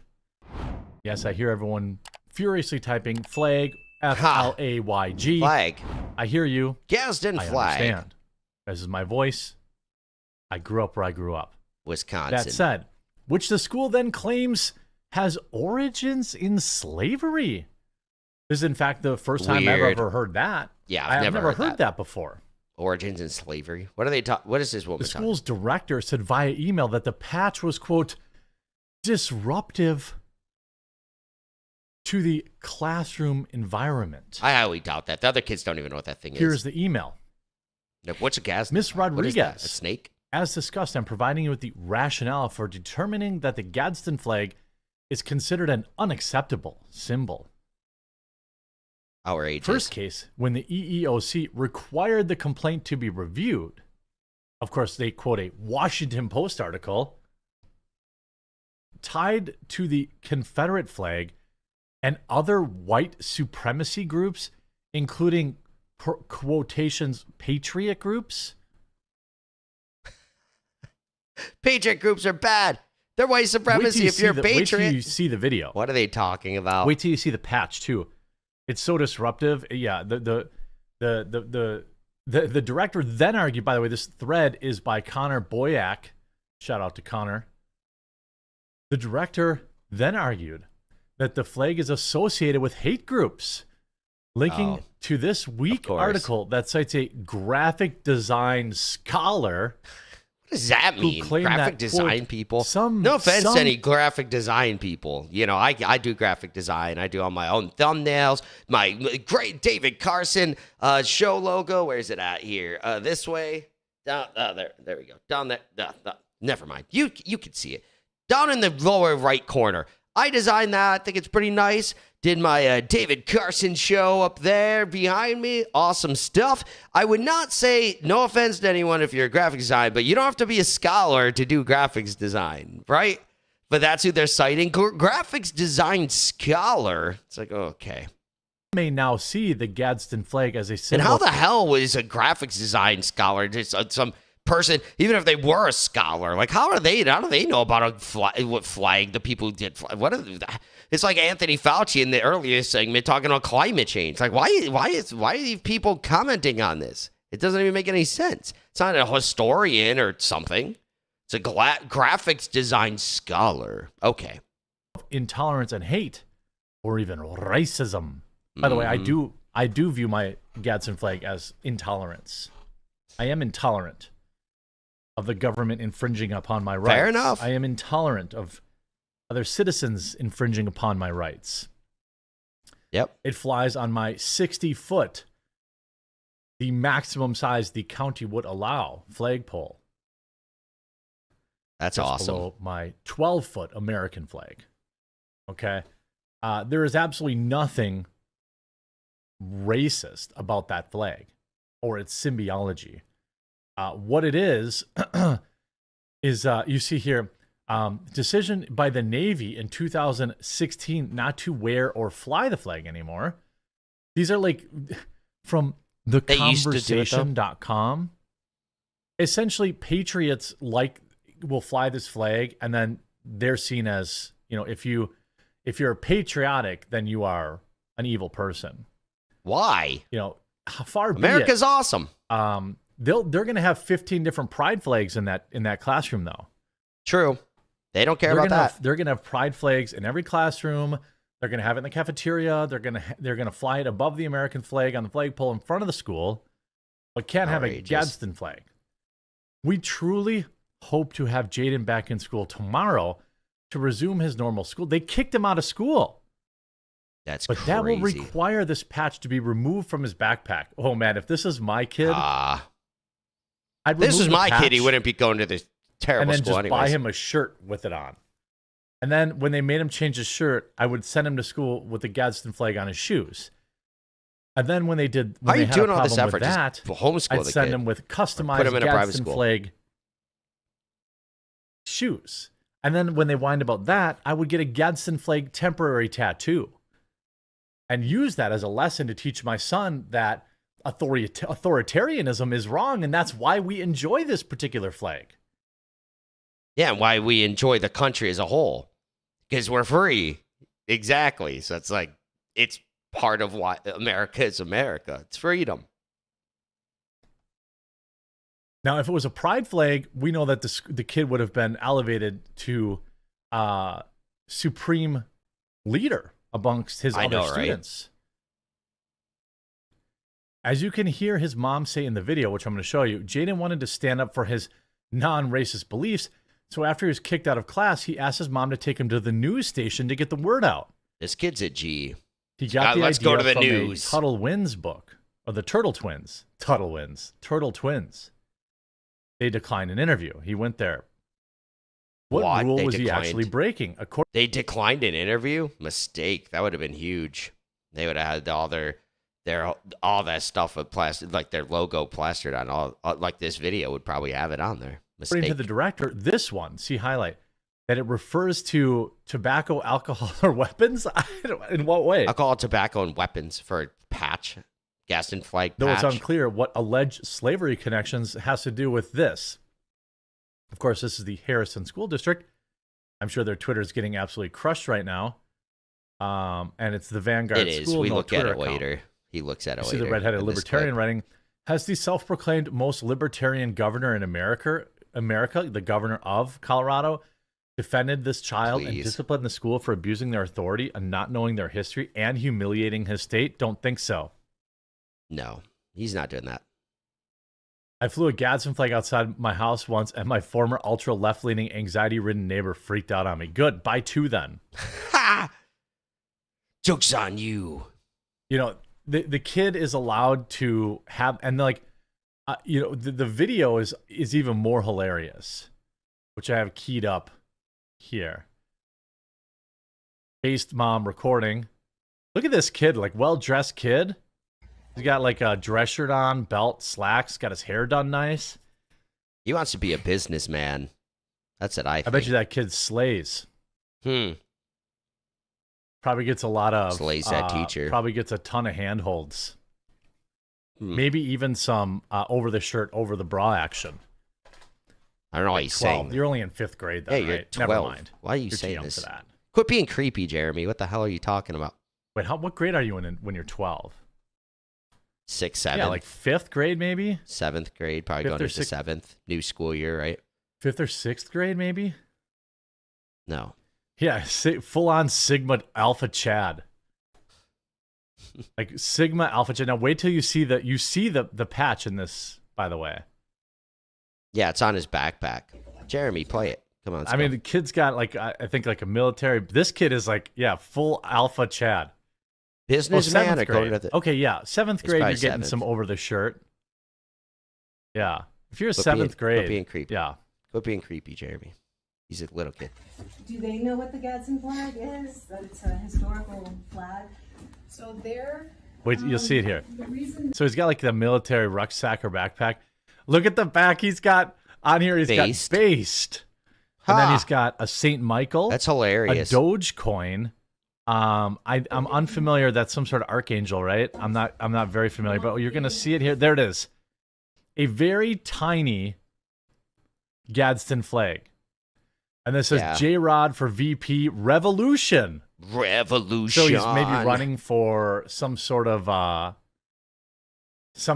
local student council or something like that, maybe. Yeah, I don't know. Who knows? It's a nice book bag. He's got based. Based. I'm based, bro. Come on. Look at me with my Gadsden flag and Doge patch. Due to its origins I like how she can't even look at him. That's the this is like alpha sigma like she sigma knows. based Chad. And check out those dad New Balances. Oh, you can't see him in the video. He's got some super clean New Balances on. I love this kid's look. Oh man, this kid's crushing it. Hold on, can I show you his New Balances? There, look at those things. Those things are clean. I think I have the exact same pair. I used to. I think, yeah, that's very similar. I don't wear New Balances anymore. Like, they were out really fast. This kid they're is not very like, comfortable. Full on alpha Chad. With slavery and Slavery, Jesus. that is what was as the reasoning behind them not being slaves. The Gadsden blood. The don't tread on me. I'm pretty sure slaves would rather people don't tread on them. Ha! What an idiot. This woman is stupid. What? Yeah, it makes no sense. What? Slavery is it's against slaves. So dumb. Okay, so he That kid's face. Like, what are you talking Look at the kid knows. This is the kid knows. He's like, my mom's about to shred this chick. Ha. What's going to happen if he doesn't take it off? He is able to go. I was actually just telling him, like, I was upset that he was missing so much school. I'm like, She's upset he's missing school. I asked him if he just take his stuff out of his bag and go back to class. Like, I just want. Oh yeah, just let me authoritarian all over you. Yeah, just take let off, him take off the patch and just you can comply. go back to class. You can go back to class. These are the same teachers that were whining when they had to go back to school. Remember, they were all talking about striking because they were going to have to. They reopened the schools. These are the same people that whined when they had to go back to school. Now she's suddenly worried about him missing school because of a tiny patch on his backpack, which is completely inoffensive. Crazy. I want him to go back to class. The bag can't go back if it's got the patch on it because we can't have that in and around other kids. So I guarantee you have it around if other that was kids. a pride flag, nobody They don't would even care. know. Those kids don't even know what I that is. guarantee. Yeah, the pride flag, they'd love him. Yep, that'd be allowed. I guarantee. But you can't have the Gadsden flag. It's offensive to other kids. If it is, those kids are idiots. You need to school those kids. yeah, it has nothing to do with slavery. That's Nothing to do with slavery. when they were fighting the British. Like that wasn't. That's the revolution. They had it when they were fighting the British, he's saying. Confederate flag? Confederate flag.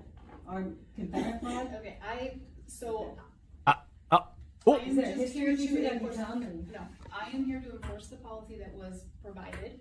Enforce What's the policy? That's provided. You can't have a Gadsden flag. By the district. And definitely you have every right to not agree with it. I mean, because the ACLU says that he's allowed to wear that. If you go on their website. Yep.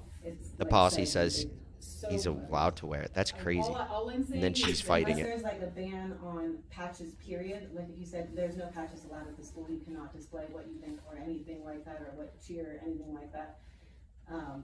I think it's like one-sided. I'm sure they use other kids have patches. It is. Patches, but not other patches. Yeah, he's base Chad. Other kids have patches. They have patches. Look at her face. She's looking at the kid. She's so angry that this based Chad, 12-year-old, is absolutely roasting her. Yeah. Yeah. This kid. This woman's so angry. You don't just do what I don't even say. know. Look at her, her eyes. Yeah, Sigma she's male confirmed. Her eyes are just glaring at him. I don't even. This teacher is seething. She's so angry. You like the Gadsden flag? I hate you. I'm getting torched by a little kid.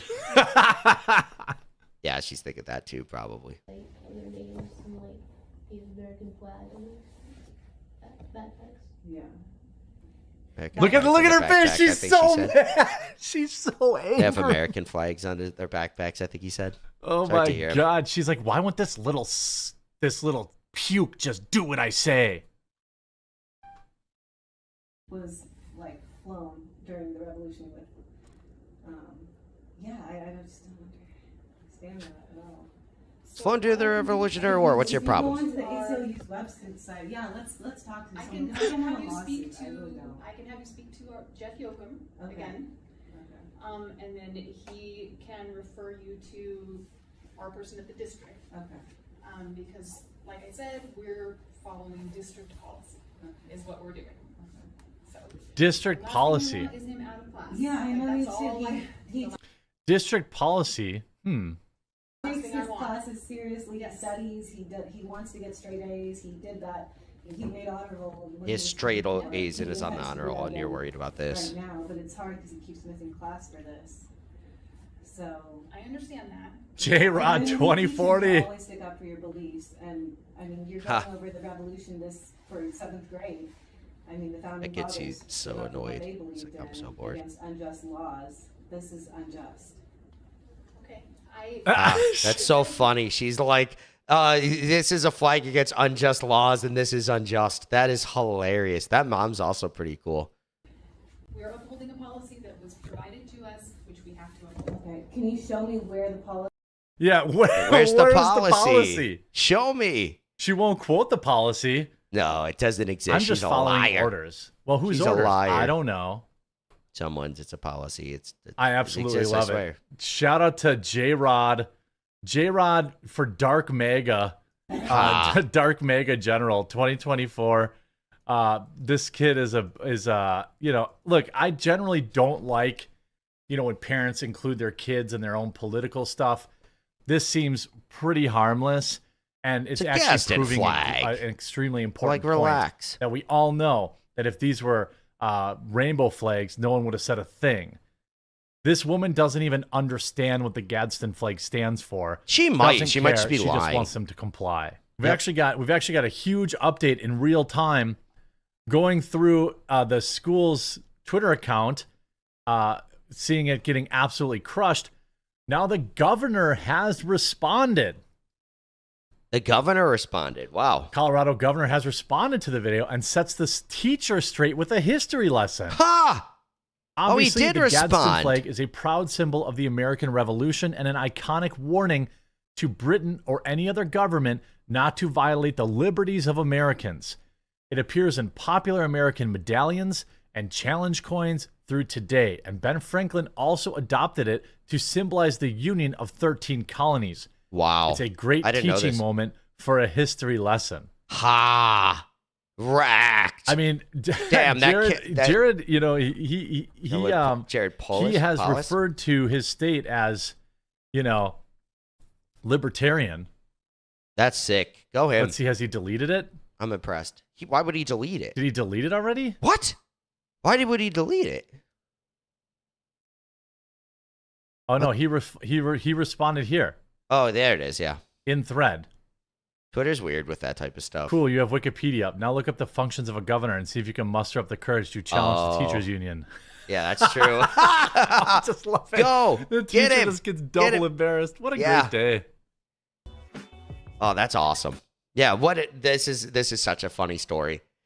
I'm loving this, man. I'm loving this. You see that one kid, Maine, I think it was. He had there's only 2 gender shirts, and then I think he lost the case, but his parents sued the school district, and then the judge was like, no, we agree with the school. The judge is weak. But yep, that's what they did, and that's what he did. And all these kids are starting to really stand up for this stuff. I'm proud of these kids. People always say Gen Z. But I'm like, look what they're doing. I'm a millennial. Millennials didn't stand up for any of this type of stuff. Although it wasn't so authoritarian and so politically, there wasn't so much politics all the time. But still, these kids are standing up for this stuff. The next generation seems like a lot of these kids in this are really informed. That's the thing with a lot of people. They say kids shouldn't be on the internet, and I don't think they should have unfettered access. I just did a video on the harms a couple days ago, the harms of giving a kid a tablet. But they're giving these kids at 1 year old 4 hours on a tablet a day. And that's self-reported, so it's probably even more than that. That's crazy at 1 year old. But to not have kids use the internet at all, especially at 12, look at what they can learn so much stuff on here, on the internet. So, yeah, it's awesome. I'm glad kids nowadays are really getting informed, because when I was a kid at 12 years old, I mean, the internet was here. I was born in 1988, so in 2000, the internet was here, but compared to what it's like today and the information you can get, it's insane. And I don't think I really learned much in school. I mean, I learned how to read and stuff like that. But past like 6th grade, I didn't really learn anything. I quit going to school in 9th grade because I just thought it was useless. I can just learn this stuff on the internet. I started my first business 6 months after that. I did an animation company. I did like Flash cartoons and stuff, Flash graphics and stuff like that. So what was even the point? You know? So I learned all the stuff I know from the internet, you know, and that's how it is. Like, look at these kids. They're less than half my age, this kid. He's grown up with the internet, right? Man, I feel old. 2009, this kid must have been born, right? 2011. That's crazy. Yep, and look at how much he knows. He knows this stuff. He's proud of it. That's awesome. I didn't know what a Gadsden flag was when I was 12 years old, right? So...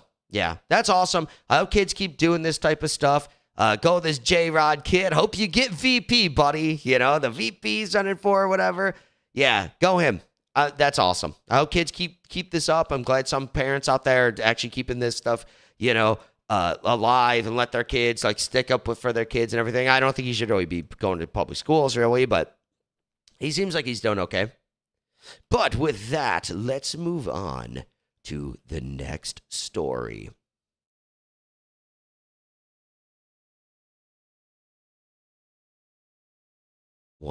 Two left. It's so late.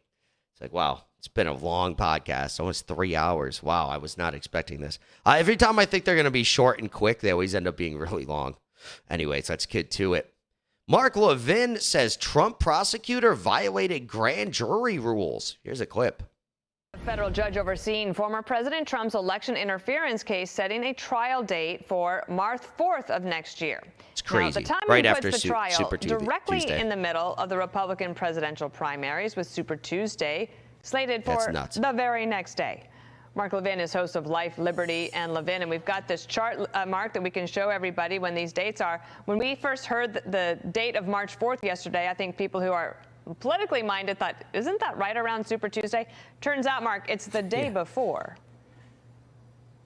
So you're a federal judge and you're sitting there and you're saying to yourself, what date can I set that would not interfere with the election, that would allow the defendant to actually defend himself? And you pick March 4th, 6 months from now, in a case that involves 12 million documents, scores of witnesses, where he can't possibly have effective representation, and I'm sure there'll be an appeal based on that, but you have to wait for the trial. But a couple of things. This judge not only set March 4th, Judge Chutkan, who, by the way, whose grandfather in Jamaica was actually a Marxist. This is in the New York Post today, and was imprisoned by the Jamaican government for a period of time. Chip off the old shoulder there. Anyway, there's something called the anti-suit injunction, and it's to deal with a situation like this. The Department of Justice under Biden and Jack Smith decided that they were going to bring essentially 2 federal cases so close to each other that Donald Trump wouldn't have the ability to defend himself. And they've moved for early trials in both cases. They moved for January trial in D.C. They moved for a January-February trial, or maybe it was March, in Florida. You're talking about tens of millions of pages of documents and so forth. So they're piling on. They're trying to smother him. So if I would file a motion under the anti-suit injunction. The anti-suit injunction is for a case like this. When you have the Department of Justice, the Biden administration, piling on cases, piling on charges against a single defendant, and it's supposed to be tried within months of each other. The judge in Florida set the date for May. Now this judge in D.C. blowing off the judge in Florida. She should have waited in D.C. till the first trial was done and the first case was done if she had any desire to show due process rights to the defendant. But she jumped the other judge. Care. That's the second case. So that's how important this issue is. It's bigger than even March 4th. So the motion should be filed with Judge Cannon in Florida, the first judge. And that motion should say, look, we can't have 2 trials at the same time overlapping each other with tens of millions of pages of document with a presidential candidate who cannot defend his liberty at the same time run for president. And the Department of Justice scheduled it this way intentionally. And the judge in D.C. jumped the line. She's the second case, not the first, in order to get her case before your case. And for whatever reason, that's what she did. So the Anti-Injunction Act would be Judge Cannon issuing an order paper, against Jack Smith and the Department of Justice, telling them to cease the prosecution of the case in D.C. until the case in Florida is completed. Yeah. And that's the way it should be, because it's hard enough to defend against one case as opposed to 2 cases, or in Trump's case, 4 cases. Now, I want to mention also grand juries. Nobody has talked about this, to my amazement. The grand jury process is set up in the Fifth Amendment. It's in the Bill of Rights. You are to be indicted by a grand jury, not a prosecutor. Well, what happened when Jack Smith moved his charges from Washington, D.C. to Florida? He was in the wrong venue in violation of Department of Justice rules. But he gets his indictments, then he moves them to the grand jury in Florida. Now the grand jury in Florida indicts. Okay. But a grand jury's indictment is not supposed to be a rubber stamp of something that happened in a grand jury in another jurisdiction. What exactly did that grand jury vote on? Did they ask for witnesses? Did they ask for any documents? I mean, this investigation in Washington has been going on 2.5 years. There's piles of information. And in 1 week's time, they indict the president in Florida on top of the indictment in D.C. I think that's fast and loose. I think Mr. Smith actually violated the grand jury rules in Florida. And again, I would file a motion of grand jury abuses, and I'd want to know exactly what they told that grand jury, because they lied to him. They're probably supposed to be truthful. They're supposed to present facts. They're supposed to explain the law. They're supposed to ask them if they want to talk to any witnesses, scrutinize any documents. I doubt that happened for the most part. I agree. And in Georgia, they didn't ask him that stuff. Historically, though, just Mark, going to say, in Georgia, they have a huge problem. It's tough to get grand jury, what they saw, what they heard, that interaction. Isn't it tough to get usually? It's tough to be a defendant in any case when you're up against the government. All your motions are difficult to pursue. But this is unique. The circumstances are actually quite unbelievable. Why did he bring the indictments in Washington, D.C.? That's not supposed to happen when the material activities and events being charged occurred in Florida. So there's more basis for getting behind what took place in this case with grand jury abuses than there would be normally. That is, the government opened itself up. It doesn't have a good explanation for why it did that. None. One more thing from me. Let me just ask you this, Mark. Go right ahead. This sets up for, it seems like, a lot of issues on appeal. But because these are happening real time during an election, is there a fast track process that somehow the appellate or the Supreme Court gets involved earlier? It's a good question. The motion for the anti-suit injunction can be appealed if it's ruled against the president and the other co-defendants immediately, because it is a issue about the trial itself. So you can't go through the whole trial and then go back and say, and by the way, you should have issued an order to stop the other trial. Judge Chunkin in D.C. has pushed up the date to March 4th. So this is an immediate issue. It's a pre-trial issue, and it is an issue. We don't call this interlocutory appeal, but it can be immediately appealed to the circuit.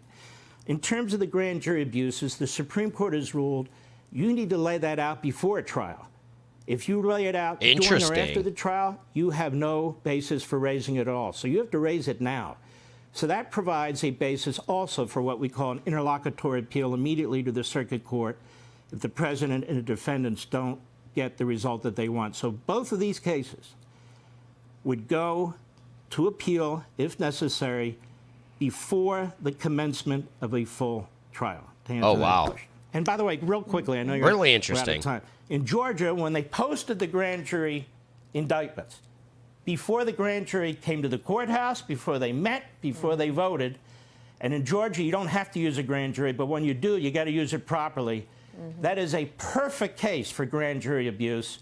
And since in Georgia, there are no secrecy rules, as we know, it would be easy for defense counsel to find out what the hell took place in that grand jury. So these are things that can be done, because there's no question that the Department of Justice has abused the law. They're piling on the charges. They're so blatant about it. There's no question that the judge in D.C. is a partisan, one of the most radical judges in the federal bench of all the 1,000 district court judges, and there are ways to at least seek relief. That's crazy, and that's the judge who somehow, the crazy radical judge out of the thousands of judges, that judge is the one who's presiding over the Trump case. It's like it's just a random coincidence or something. They're tough. You don't roll over and play dead, because what the American people are seeing here is an abuse of the justice system, and judges, no question, at least the judge in D.C., the judge in Manhattan, and we'll see about Georgia, are going along with it. In other words, they're allowing their courtrooms to be used to interfere with an election and to deny Trump and other defendants their due process rights. This is very, very important. And we'll see what the Trump attorneys do after. I'm sure they're meeting. That's interesting. They got a lot on their plate, and it's a pleasure to have you on America's Newsroom. Thank you. Thanks, Mark. Yeah, it's really fascinating, right? Because they're trying to get Trump and his lawyers. They're like, the lawyers did this. They filed paperwork. It's illegal, even though it's not. It's just filing paperwork to challenge something it's a challenge. It's like saying it's illegal to sue someone, like sue your neighbor because of a tree or whatever, No, that's illegal to do. It's like, I'm just doing my job just because the person's, who knows, right? But that's like, it's obviously not illegal. So what I think is really fascinating is, can they get these judges on election interference, right? And they're setting their own precedent for their own demise, right? Normally, you wouldn't think that a judge presiding over a case, like them making any decisions, wouldn't you think that's not going to be you can't prosecute for that, right? But now they're setting this precedent of lawyers can be prosecuted, attorney-client privilege doesn't matter anymore.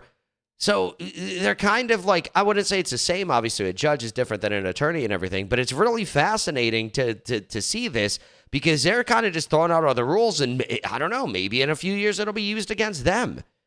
You would think, I don't know, they have so much power, and you could tell they're so blatant about having this power. They know they have it, so they're just like, we're going to do whatever we want. They just don't care. It's like that Harrison Floyd, Black Voices for Trump. He's one of the co-defendants in Georgia. And then they're denying his bail. They're like, no, you can't even get out. And then the judge, I didn't watch it, but Tim Pool was talking about this. How she's like, nope, sorry, no bail for you. And she just has a smile on her face. These people are evil. It's crazy people like that can be judges. Well, it makes sense. I mean, like, lawyers become judges generally. Those are lawyers become judges. Yeah, every judge is a lawyer, right? So lawyers aren't the best people generally, and then those are the people who become judges. So, of course, there's going to be evil ones, but that's just crazy they can do that. Nope, no bail for you. Black Voices for Trump. We don't want you on the campaign trail. We don't want you convincing other black people to that black people vote for Trump, because that's kind of been what's the cliche kind of in 2020. Like, black people don't vote like Trump. He went from 8% in a poll to 20% in 2020 versus today. In 2020 election, 8%. Now, 2020 or 2023, he's at 20%. That's crazy. But so they're just like, nope, no bail for you. I have the power. I can do it. But it's blatant election interference. So I'm it's going to be very interesting to see especially if Trump wins. Well, if he doesn't win, if Biden wins, I doubt there would be anything.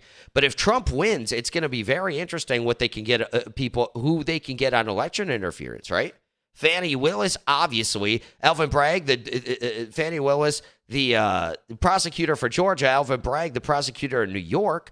You can easily get them, but then judges and stuff, it's going to be very, very, very interesting to see. Even if you don't necessarily like Trump that much, you got to admit the economy was good. And if he gets reelected, there's going to be some fireworks for the election interference things. It should be very interesting.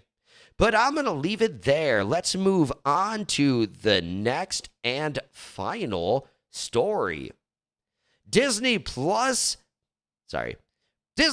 cancels shows, stock hits 9-year low.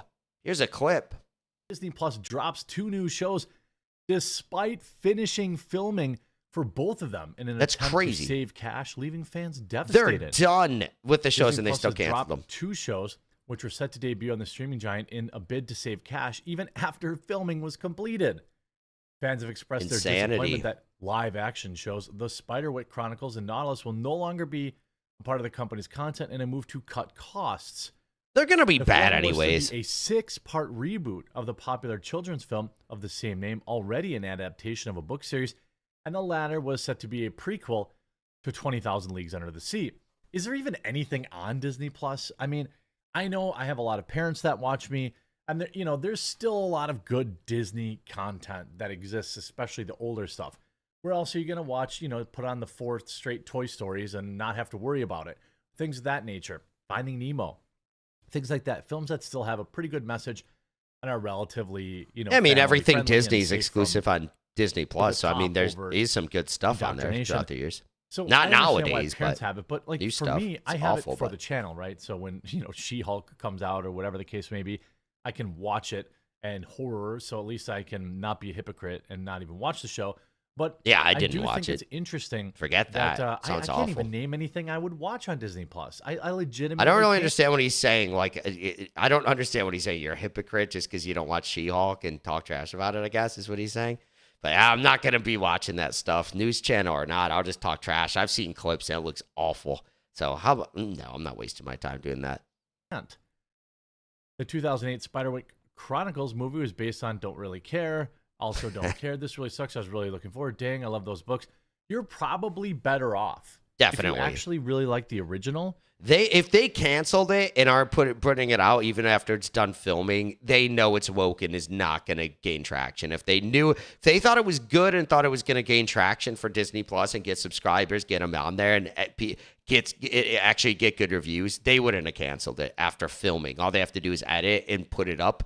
They know no one's going to watch it, so they don't even want to pay for the editing, which is kind of insane. Well, I guess, to be fair, both movies or shows or whatever they are, they probably are using a lot of CGI. Spiderwick Chronicles and like 20,000 Leagues Under the Sea prequel, but even still, it's like if they thought they were good and the filming was done and was going to bring subscribers to Disney Plus, why would they have canceled it? They know no one's going to watch it. They're going to get terrible reviews like She-Hulk. And then it's just like, okay, why even release it? No one's going to like it anyway. So let's just save the money. And yeah, no one's going to like it anyway. So let's just shelve it, kill it, and save the money. You're legitimately better off by not engaging. I would think so. Almost exclusively be sure that you're just better off not having Disney ruin your childhood. Yeah, look what they did to Star A lot Wars. of people Why talk would this about be that, any but again, different? Disney Plus is not taking off. It is not growing at the rate it needs to, as people really just are tightening their belts a little bit. And on top of that, look, I've said this before, I'm not quite the Civil War guy that some people are, but there is some truth to that, in that America should be tightening their financial belts a little bit. I'm not saying people should be like, the economy's going to trash, and honestly, all these streaming platforms, why pay for them? What I do is, if I want to watch something on a service, I go pay the monthly price once, cancel it instantly. You get it till the end of the payment period. So then I cancel it, or I pay for it, cancel it, and then at the end of the pay period, if I want to renew, it's so easy. They're like, hey, your thing's over. Click here to renew. You click renew, confirm, bam, it's back, and you can go, why pay month to month? I did this for a long time. I'm an idiot. It's like, I did this for a long time. I would pay month to month for services, and then I realized like 6 months later, I haven't used it in 6 months. I'm like, that's $60 gone for what? Like, So now what do? I go, if I want to watch like Lord of the Rings on HBO, I'm rewatching the Lord of the Rings extended edition. If you ever seen the extended edition of Lord of the Rings, by the way, definitely check it out. But yeah, I signed up for that, instantly canceled it. So and if I think I'm going to rewatch Game of Thrones. I want to watch House of Dragon. I still haven't got around to watching the first season. There's some stuff on there that I do want to watch. The new show with The Weeknd in it. But yeah.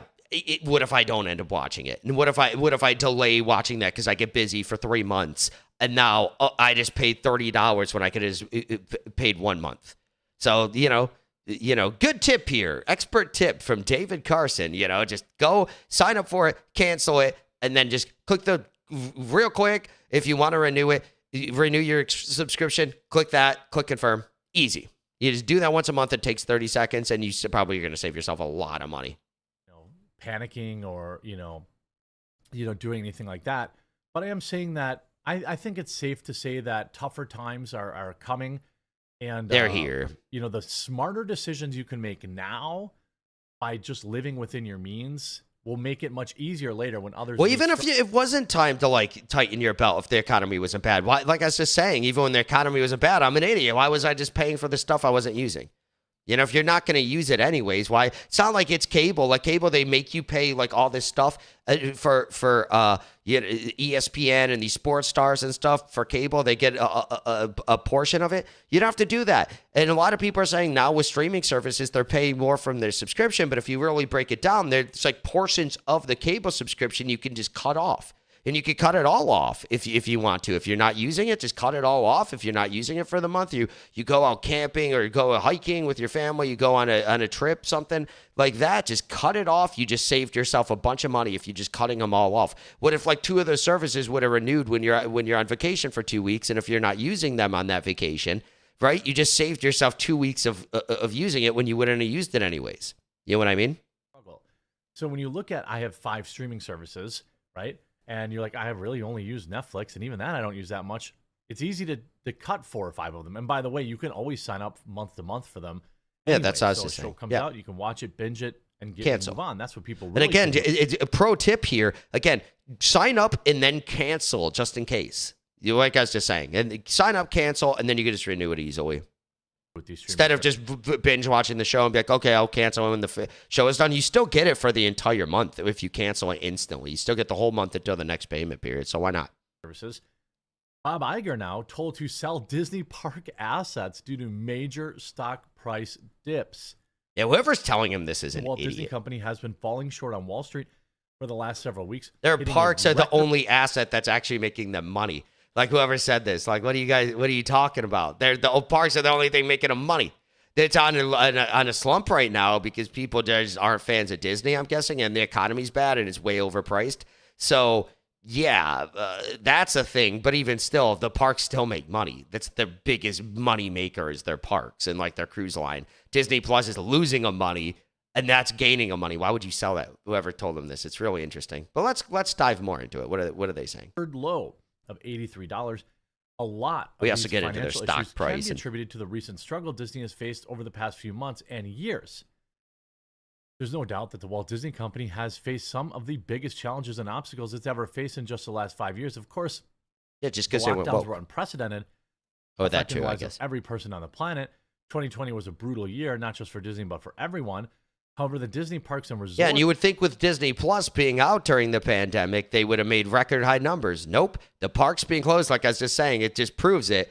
It proves it 100%. The parks are their biggest driver of money, because 2020 was rough because their parks were closed, but you'd think, again, Disney Plus would have been a huge driver. No, it really wasn't. Well, plus the price was half as what it is now. Now they're raising the prices to try to recoup it because I think that was probably their strategy the whole time. It obviously was. They started at $6 a month. It was ridiculous for all the Disney. Now it's up past $10. I think that was their strategy the whole time. But you would think with them losing so many subscribers, you think they would kind of reverse on that. But I think they had this mission over the next 5 to 7 years. This is the rate that we're going to raise prices, and they just haven't backed out on it. When they definitely probably should have, because you keep raising your price, you're just going to hemorrhage subscribers even faster.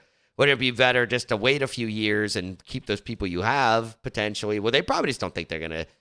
I think that what they're thinking actually is okay, the people that are going to keep it really like Disney Plus and they'll actually pay their higher price, and the people that are just going to leave anyways. The people that are going to leave, it doesn't matter on the price, but I don't know. It does help people with their decision to leave if the price is higher. Along with their entertainment division, changed a lot during this time. And unfortunately, a lot of passionate fans would say that Disney changed for the worse. Well, yeah, they tried to make up all the money much quicker. And people didn't have the appetite to spend that kind of money. Once those stimulus checks stopped rolling in, once those PPP payments stopped rolling in.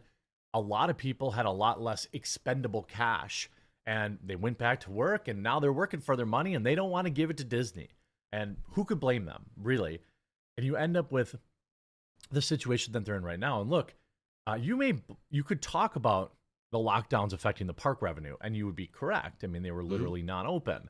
People weren't traveling.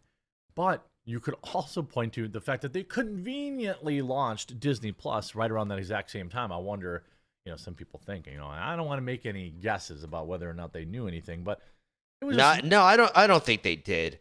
Like knowing stuff like years before they even launched Disney Plus was 2019. They announced like 3 years in advance, like 2015, I think it was. All the stuff on Netflix was the contracts were all ending. They had a bunch of Disney stuff on Netflix, and then they were like, okay, this is ending in 2018. They announced they weren't going to renew the contracts, and everyone knew back then they were going to launch their own service. So no, I don't think I think it was just a coincidence. It did kind of work out with the firm in that way, but I guess not. Because if you knew something, okay, Disney Plus, maybe they thought it would be bigger if they did know something. But I don't think so. 2015 to 2020, 5 years, I don't think so. I think they were just like, okay, we're going to, why not just put our stuff on our own platform, which is a really good idea. The idea of putting all of our Disney stuff, we have so much good stuff, throughout history. Why wouldn't we just go make our own service and not have to and just make more money, charge people directly? See, the problem is what they messed up on is the content that they're making now to actually keep you subscribed. Because sure, you can go watch like stuff on there occasionally, but like I was just saying, you can sign up, cancel. And then you can just go watch your favorite movie. You want to go watch Aladdin or whatever with your kids. They haven't seen it. Bam, go watch Aladdin, cancel it. You don't have to worry about it anymore. You want to watch a few movies? Well, I don't know. If you have kids, you're probably going to stick around with it. But who knows? I don't know. Maybe not.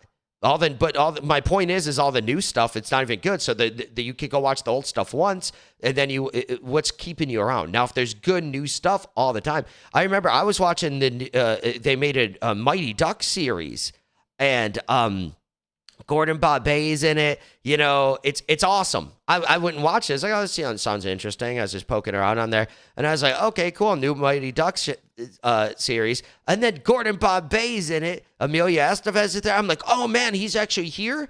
This is sick. So I watched the first season. It was pretty good. And then I went and watched the second season, which ended up, it was already out. Cool. Now I go and watch it. I'm like, wait, where's Gordon Bombay? I watched the first episode. I'm like, I got like halfway through. I'm like, wait, where is he? And I go and look it up.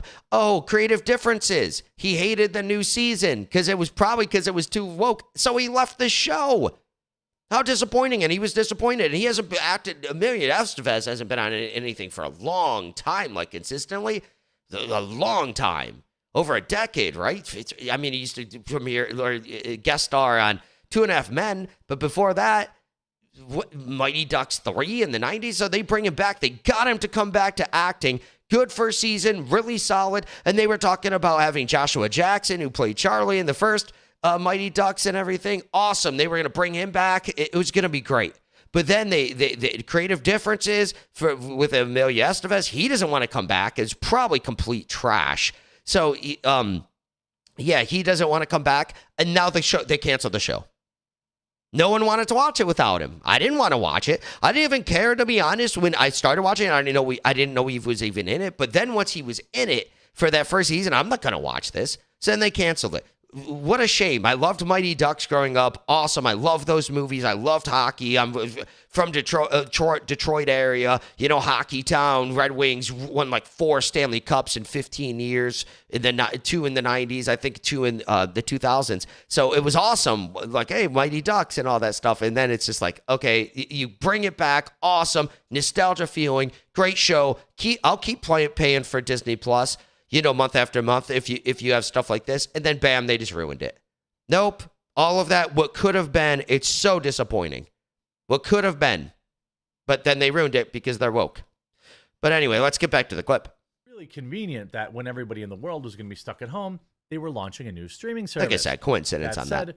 You could point to, the contracts we knew were ending Disney years before. Disney Parks taking a hit, but you could also point to Disney Plus getting a huge, super mega boost during the lockdown. Well, now everyone People were canceled, sitting so at home doing what nothing. difference? It doesn't matter. At the parks, portion sizes got smaller, prices got higher, and the overall level of quality you think you'd find at Disney felt lacking. In 2022, It's crazy to talk about their parks real quick. Like the Star Wars Hotel, they built that and they hyped it up. It's already closing, if you haven't heard. That Star Wars Hotel where it was like a 2-day, it was really expensive. It's just gone. They didn't try to lower the price or anything. They're just like, no, we're closing it within like 2 years. That's wild. Disneyland at Walt Disney World introduced Disney Genie, a system that would fundamentally change the Disney park experience forever. A lot of And those it's like problems and premium. price You have to like increases pay for it. had to do with supply chain issues, but some of the issues have not been settled in the months and years since. A trip to Walt Disney World Resort in Orlando, Florida will cost the average family several $1,000s, not including food, snacks, or merchandise. So you can just call it $5,000 probably, $4,000 to $5,000. Yeah, why go to Disney when you could just go and do a million other things with your family? $5,000. Wow, that's $500 a month. You could take your kids to go do, like any number of things. Why just do all that for one week vacation or whatever? If even they said an average, so it's just like that short vacation versus just the whole year, and you'll probably only, even if you're going with your kids all the time, trying to spend $5,000. That's crazy. You'll probably save money and you could spend more time with your kids. It's not Disney fair, but look at what Disney's becoming anyway, so who cares? Take them to a regional park or something like that. They're probably honestly more fun. The theming's not going to be as good, but at least you don't have to worry about all this woke stuff like guys in dresses and all that type of stuff that the Disney's doing now. It's so weird. So it's like, why not just go to a park or something like that? Any number of things, you could take your kids to. Plus, who wants to fly right now? The airlines are a complete Yeah, mess. that too. Plus, Couple making that your kids global- fly. For kids, I don't want to fly. It's probably growing. I never flew as a kid, so I don't know, but that must be growing. Economic issues with the political battle between Disney and Florida Governor Ron DeSantis, and you created the perfect storm of controversy for a company like Disney. Boy, it sure would have been nice if they just didn't get political. Yeah. It sure would have been convenient. Could have if been they just easy. Didn't Just want to, easy. Easy groom answer. Kids. It sure would have been nice. Many financial analysts have chimed in as to what they predict will happen with the Walt Disney Company with varying degrees of success. On CNBC's Squawk Box, Rosenblatt Securities senior analyst Barton Crockett was asked what Disney should do to improve its stock price. In my mind, the right structure is to break up. The right structure is a theme park anchored equity. TV networks moved off into a structure where perhaps a private equity that traffics in challenged assets, cash flow challenged assets. That makes no sense to me. If they separated the parks and the TV, the parks would make all the money, as we already know what happens, and the TV wouldn't make anything. And they kind of go hand in hand anyways, right? I mean, like the TV shows, the new series, you go make a new Toy Story movie, it's going to bump the attendance to the park. So I don't know. This guy's kind of weird, but let's see what else he has to say. Then I can argue it. Why not? And a content library that's exceptionally valuable and could be of great use to a number of tech platforms. So this guy's like, hey, go back to licensing it out to Netflix and kill Disney Plus. It sounds as what he's saying. But I don't know why you would sell off your TV division, though. Why not just put them back on Netflix and kill Disney Plus? Co-anchor of Squawk Box asked how it could be possible for Disney to make Disney Park without Mickey Mouse and other IPs. To which Crockett suggested, I'm not saying you will lose Mickey in Disney parks at all. I'm saying that I think it's really not complicated to set up licensing deals in perpetuity as part of the separation. So they're saying, sell off all your IP. A lot of people are talking about Apple. All the value, sell it off. Make sure you can still use them in the parks, which I guess, I'm not sure. Terrible idea. I'm not sure why you would do any of that. I don't know. Honest, doesn't make any sense. That guy's an idiot. Disney stock erases. He's probably a Disney investor. He's like, just bring my stock back up, please. Please, please, please. Just do whatever. Okay, try this. It's something you can't come back from, though. I mean, you could go split your, you could go, like you could have it on like Disney Plus, right? You could have, I guess you could do non-exclusive. Like, okay, all of our stuff's on Disney Plus, and you can get certain bits of it on Netflix and stuff. What HBO was doing something like that. Westworld, they were going in licensing that out. So I mean, like that's a potential. But why would you sell it? Yeah, it doesn't make any sense to me either. Of gains as dividend holders lose money. Disney stock hits 9-year low. Here's how it. That's wild. 9-year low. Disney traded at about $84 Monday, hovering at its lowest. And with level. inflation, man, if you could calculate it for inflation, that must be like a 20-year low or something, right? A long time. Since October 2014, the last time they closed below $84 since last Thursday. It's also down today as well. Since October 2014, Disney's won't go 12% broke. return compares to a roughly 130% jump for the S&P 500, while Disney's 25% loss over the last 5 years and 55% gain over the past 10 years compares to the S&P's 53 and 170, respectively. Essentially, a $1,000 investment in Disney at the turn of the millennium would be worth $4,200 today, while the same commitment to the S&P would be worth $5,000, meaning they are underperforming. Not much, but they are. Yeah. Those with enough foresight to put $1,000 in Apple or Nvidia would now have $1 million and $300,000, respectively. Wow. Disney shareholders are down 5% to date, moving against broader market gains. Apple fans at turn of the millennium, man, they've grown to astronomical amount.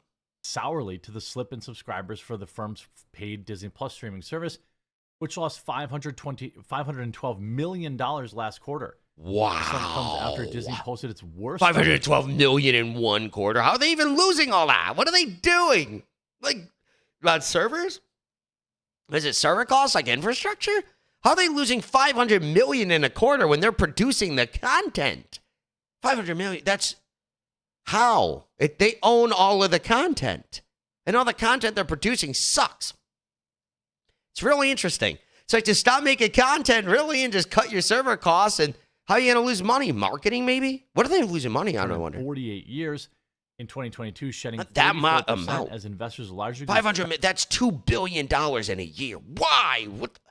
Wow, that's a lot of money. That up with the mounting streaming losses as the economic outlook took a turn for the worse. Shares briefly rallied late last year after Disney announced the return of Bob Iger, but the stock is still down 9%, 8% since the Iger. I don't even know why the stock rallied when Bob Iger came back. He left for like 2 years, or if even, and then Bob Chapek, they had just renewed his contract, and like a month later, he's like at a concert, and then they fired him, brought back Bob Iger. Chapek, I don't really like Bob Chapek. He was part of the parks. He was in charge of the parks for a long time, and he didn't do the best for that.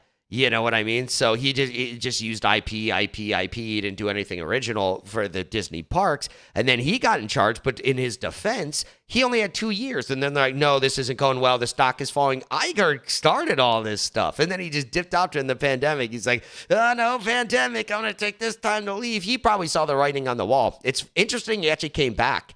But again, like Chapek didn't even have any time to do anything. A year or two, I think it was 2 years. It could have been one.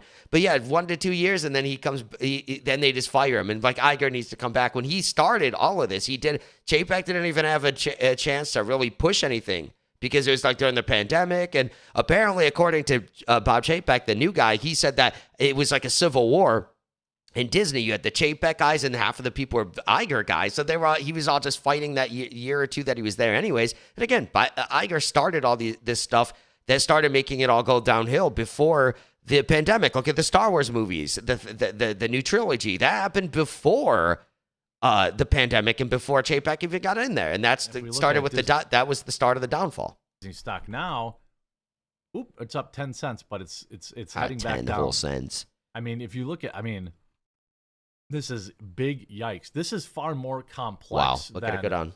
A consumer boycott, to be honest. To be fair. Yeah.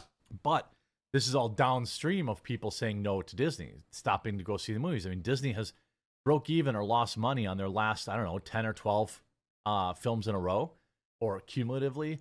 So this is very, very bad news for Disney. I'm not sure that they can do a lot to get people back because unless they change leadership and they change direction completely and go back to that wholesome, that is true. Company. But that's he said there's not a whole lot they can do. Really, if they just go back to the family friendly like they used to do, did not be all woke, they could bring it back really quick. If they made a new Star Wars trilogy, probably people are going to be soured on it.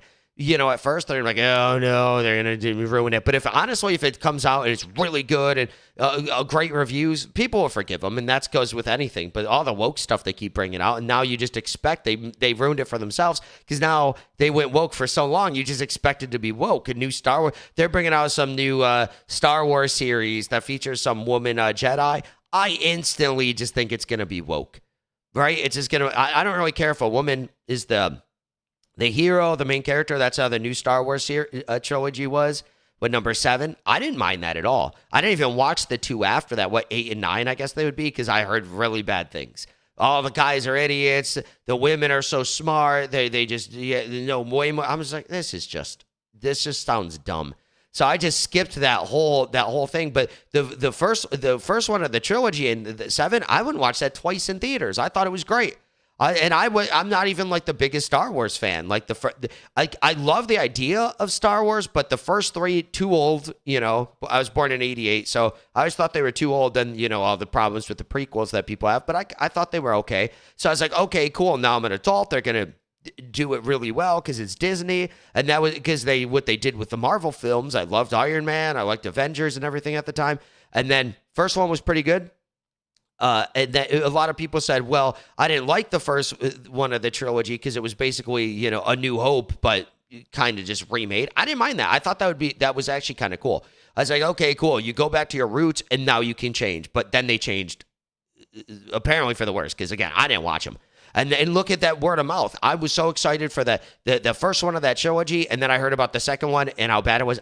I went and saw the first one of the trilogy twice, and then they bring it back for a second one. I didn't even watch it. I didn't watch the next one. I haven't watched any of them. And that goes to show you how big word of mouth is. So I don't know. I don't think it's like Bud Light or anything. There's just so many beers, so why bother? But they have so many cool IPs, and they have a lot of money, so they can do a lot of cool effects and everything. So I would go, if Disney turned around, I'd go back to that. And the parks are pretty cool. They're nostalgic. But if they're going to keep having all this woke stuff, raise all the prices, and try to gouge everyone for money, it's just like, no one's going to go back. But they could turn it around, I think.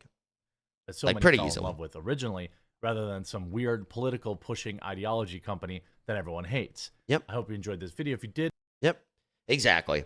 Yeah, no one wants that. And then all that political grooming stuff that they're battling with DeSantis and all this stuff about talking about kids about like, about this. Yeah, all this stuff. Don't say gay bill when that's just all a bunch of nonsense. And this is what they're fighting for. So people hear about that. And a lot of people probably wouldn't care, but at least make good stuff. So their stuff is bad, and they're fighting these political battles, and their new stuff is just so IP. There's nothing original, nothing fun about it. And they have guys in dresses and stuff like that in their parks. So it's just like they're doing it to themselves. This is fascinating. It's like the same thing with Bud Light, this and Target and all this. It's so fascinating to me how business is done now. Like, you used to, the customer's always right. Let's build these brands and everything. And then people are taking over these, really old brands that have been here for so long that built a name for themselves on good quality, and now they're just ruining it. It's really interesting. These activists get in here, and they actually, it seems like they think that if we have all this power, we have millions of 100 million customers or whatever, and so we have all this power. That's just what they think. They don't know business at all. All these socialist activist idiots, they don't know business at all. They're like, we're too big to fail. No business is too big to fail. The only reason why, banks and stuff, they get saved, and Chevy, because the government bails them out, which it shows you they're not too big to fail. If it wasn't for the government, or maybe it's Chrysler just would not even be around anymore, and they shouldn't be. Maybe Chrysler makes good stuff or whatever nowadays, but in the financial crisis of 2008, they should have went away. Give us more competition, give us smaller people better quality. So, but these activists think, okay, Disney's too big to fail. If we go in there and we can make our own stuff, everyone's going to watch Disney because it's Disney, these hundreds of millions of customers, where, we can just convince all these people to follow our ideology. Doesn't work at all. All it does is ruin the business. People are not going to just go along with your politics because you show them your politics. People know left, right. People are smart. Adults and everybody. People know this stuff. They know the politics they have. They know their beliefs. And people don't really care about if you push a little bit of politics into stuff, for the most part. But when you just start forcing it down their throat, like, for example, like a woman main character, and they always say, like, oh, people are racist or sexist because they don't like the new main woman character. That's so wrong. What was it? Not Zelda. Well, Zelda. Warrior Princess. Xena? I can't remember. The Warrior Princess. Buffy the Vampire Slayer. People loved this stuff back before all this woke stuff. And they didn't care if it was a woman or whatever. You know? They were like, awesome, cool, woman, badass woman. Angelina Jolie was a big action star before any of this woke stuff happened. It's awesome. But when you're like, okay, the woman's the main character, anytime they have a guy ally, the guy is a moron. The woman has to school him completely, so then you don't even like the guy characters. What do you want? All the main characters? Like, all the best stuff. Like, you had Buffy, and you had her side characters, then you had Angel in the show. I never really watched the show, honestly, but, you know, I've seen glimpses, and I know of it. But then what if Angel was just a little bitch, and he didn't know anything, and Buffy always has to save him every time? No, but Angel was also a badass and got a spinoff. You know, that's how it should be. You don't want to just have the guys and the women should be on equal ground. Maybe if the guy makes a mistake, then the woman makes a mistake too. You have humility.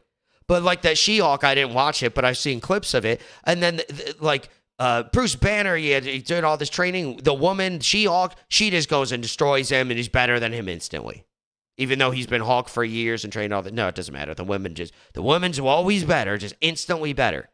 That's how that it was a critique for the first Star Wars, the new trilogy, the seventh one, is, the girl Luke had to go learn all these powers. It was so hard for him. And then the woman, she just comes in and just destroys. I didn't care that much. That's what I'm saying. People will accept that. I accepted that. That was fine. You know, whatever. Okay, whatever. But then when the women at school, the guys always make the bad decisions. The women know everything. The guys go against them and all that stuff, from what I understand. Again, I haven't seen it. But they go against them, and then, the women are always right. Yeah, it's just boring. And that's just forcing politics. And that's what people just really, really don't like. And this is what's killing Disney. So it's killing all of these companies. Yeah, who would like this? So, if they could get out of politics, bring it back to the wholesome family movies, bring it back to just normal storytelling, drama, you learn something. It's like the story circle, you start off at a point, there's, you have a want, you have a challenge. It's really challenging to get the want, and then the want, you get it, but then you pay for it with a consequence. And because of that, you learn something and become a new person. You learn from it, and you develop as a person. And that it's simple, but no. We got to throw all this. Most of the movies now, what was it? The Barbie movie. I watched a review on that. It's terrible writing. The Barbie, she goes into the new world, and then the guys take over because the women are just, they're supreme, and the guys are a bunch of morons, and they don't know what the hell they're doing. Then the guys take over. It was Barbie goes into the real world, apparently. Then she comes back. The guys are taking over. She just schools them. She gets back in charge. And now it's just like the beginning. The Barbie didn't learn anything. They just go back to normal. It's not like, okay, let's develop the story, right? Okay, Barbie comes back. Now the guys and the girls are equal. That'd be a good story, right? Okay, we saw the wrong of our ways. But no, at the end, it's just exactly like the beginning. Barbie's back in charge. The guys are back to idiots. Again, I didn't watch this, to be clear. I watched Drunken Drinker. What's that guy's? I don't remember. Critical Drinker. That's it. Shout out to him. But yeah, exactly. So yeah, I watched his review, and it's just dumb. It's like, why the story doesn't even develop, and that's what they do now. It's boring. Why even watch any of their stuff? You want to go, you're like, okay, they developed, and it teaches you something. It's awesome. Like I said, I'm rewatching Lord of the Rings, and yeah, that's awesome. They don't make movies like that. The development of the characters, the story, just the effects, everything is amazing in that movie. No one makes movies like that anymore. I don't even watch movies anymore, like new movies, because that's how it is. I watch like new shows and stuff. Like I loved Game of Thrones and everything. I'm one of the people who actually liked the ending. Personally, I actually predicted it. I was like, wouldn't it be awesome if Bran became king? he's the one-eyed raven, that'd be awesome. And then it actually ended up happening, so maybe I'm a little biased. But you have stuff like that. TV, they actually make some good stuff occasionally. But movies, they've went to trash, so why even watch it? And then the Disney shows, they're also trash. So, yep, they're just falling apart. But again, they could get back to it. Just make good stuff. Quit being woke. Quit battling for politics. And just make money. Fire all the activists that think this is all important. No, money is important. The stock price is important. You know, maybe they should give them more stock options. But the thing is these activists doing this, they just want to just change the world and stuff. And again, they think that them going and pushing this on people and having this power isn't going to ruin their business. It's just going to convince people to be woke like them. No, doesn't not work like that at all. But I think I will leave it there. Thank you so much for watching. Man, this is a long podcast. 3.5 hours. My longest before this was like an hour prior. Very crazy. But yeah, late night podcast, late night edition of the David Carson Show. Definitely appreciate everyone watching, staying up late here. Heard my take on everything. Oh man, it's late. So I got my goal is to do another show here at 2 p.m. Eastern, which is like 10 hours from now, so probably isn't gonna happen. But hopefully I could get here on like 6 tomorrow, and then on the day after, get to the 2 p.m. schedule and stick to that, and then we can just always hang out every day at 2 p.m. Eastern. You know, sounds like a lot of fun. But again, I appreciate you watching to the end. I appreciate you watching the live stream. You guys are awesome. I love you guys. Definitely like the video if you wouldn't mind. Subscribe, make sure you follow so you can see any of the other stuff. If you missed any of this, I do clips. I post them throughout the day on YouTube, so check that out. YouTube.com/@DavidCarsonShow. I'm also on Rumble. Rumble.com/DavidCarson. And if you just look on the description of anything I post, I have all my social right there if you want to follow me, and you can just find it right there in the description. Okay, you guys, you have a great rest of your night. You guys are awesome. Definitely appreciate it. Leave a comment. Also remember, one last thing is during the live show, my goal right now, I have a lot of chat. Well, it's so late. Kind of makes sense, but my goal is to shout people out in the chat. I got a chat a chat thing here, ready to go. So yep, this is the goal. Sorry, it's all messed up, but we can see people chatting. My goal is to chat with everybody in the future. So you guys will be my guest in the future going forward. So bring your chats in, and your chats, and we'll have some conversation at the end of every show. If we had some now, I'd actually stay up a bit later. I actually got a lot of energy right now, so I'm feeling way better compared to earlier. Like I said, I overworked the last couple of days, so I got up. I felt like garbage all day. Got on the stream, feel way better. I love streaming. It's awesome. I love you guys. You guys are motivation, making me feel better. The best medicine, they say, is laughter, but also streaming, right? So, yep.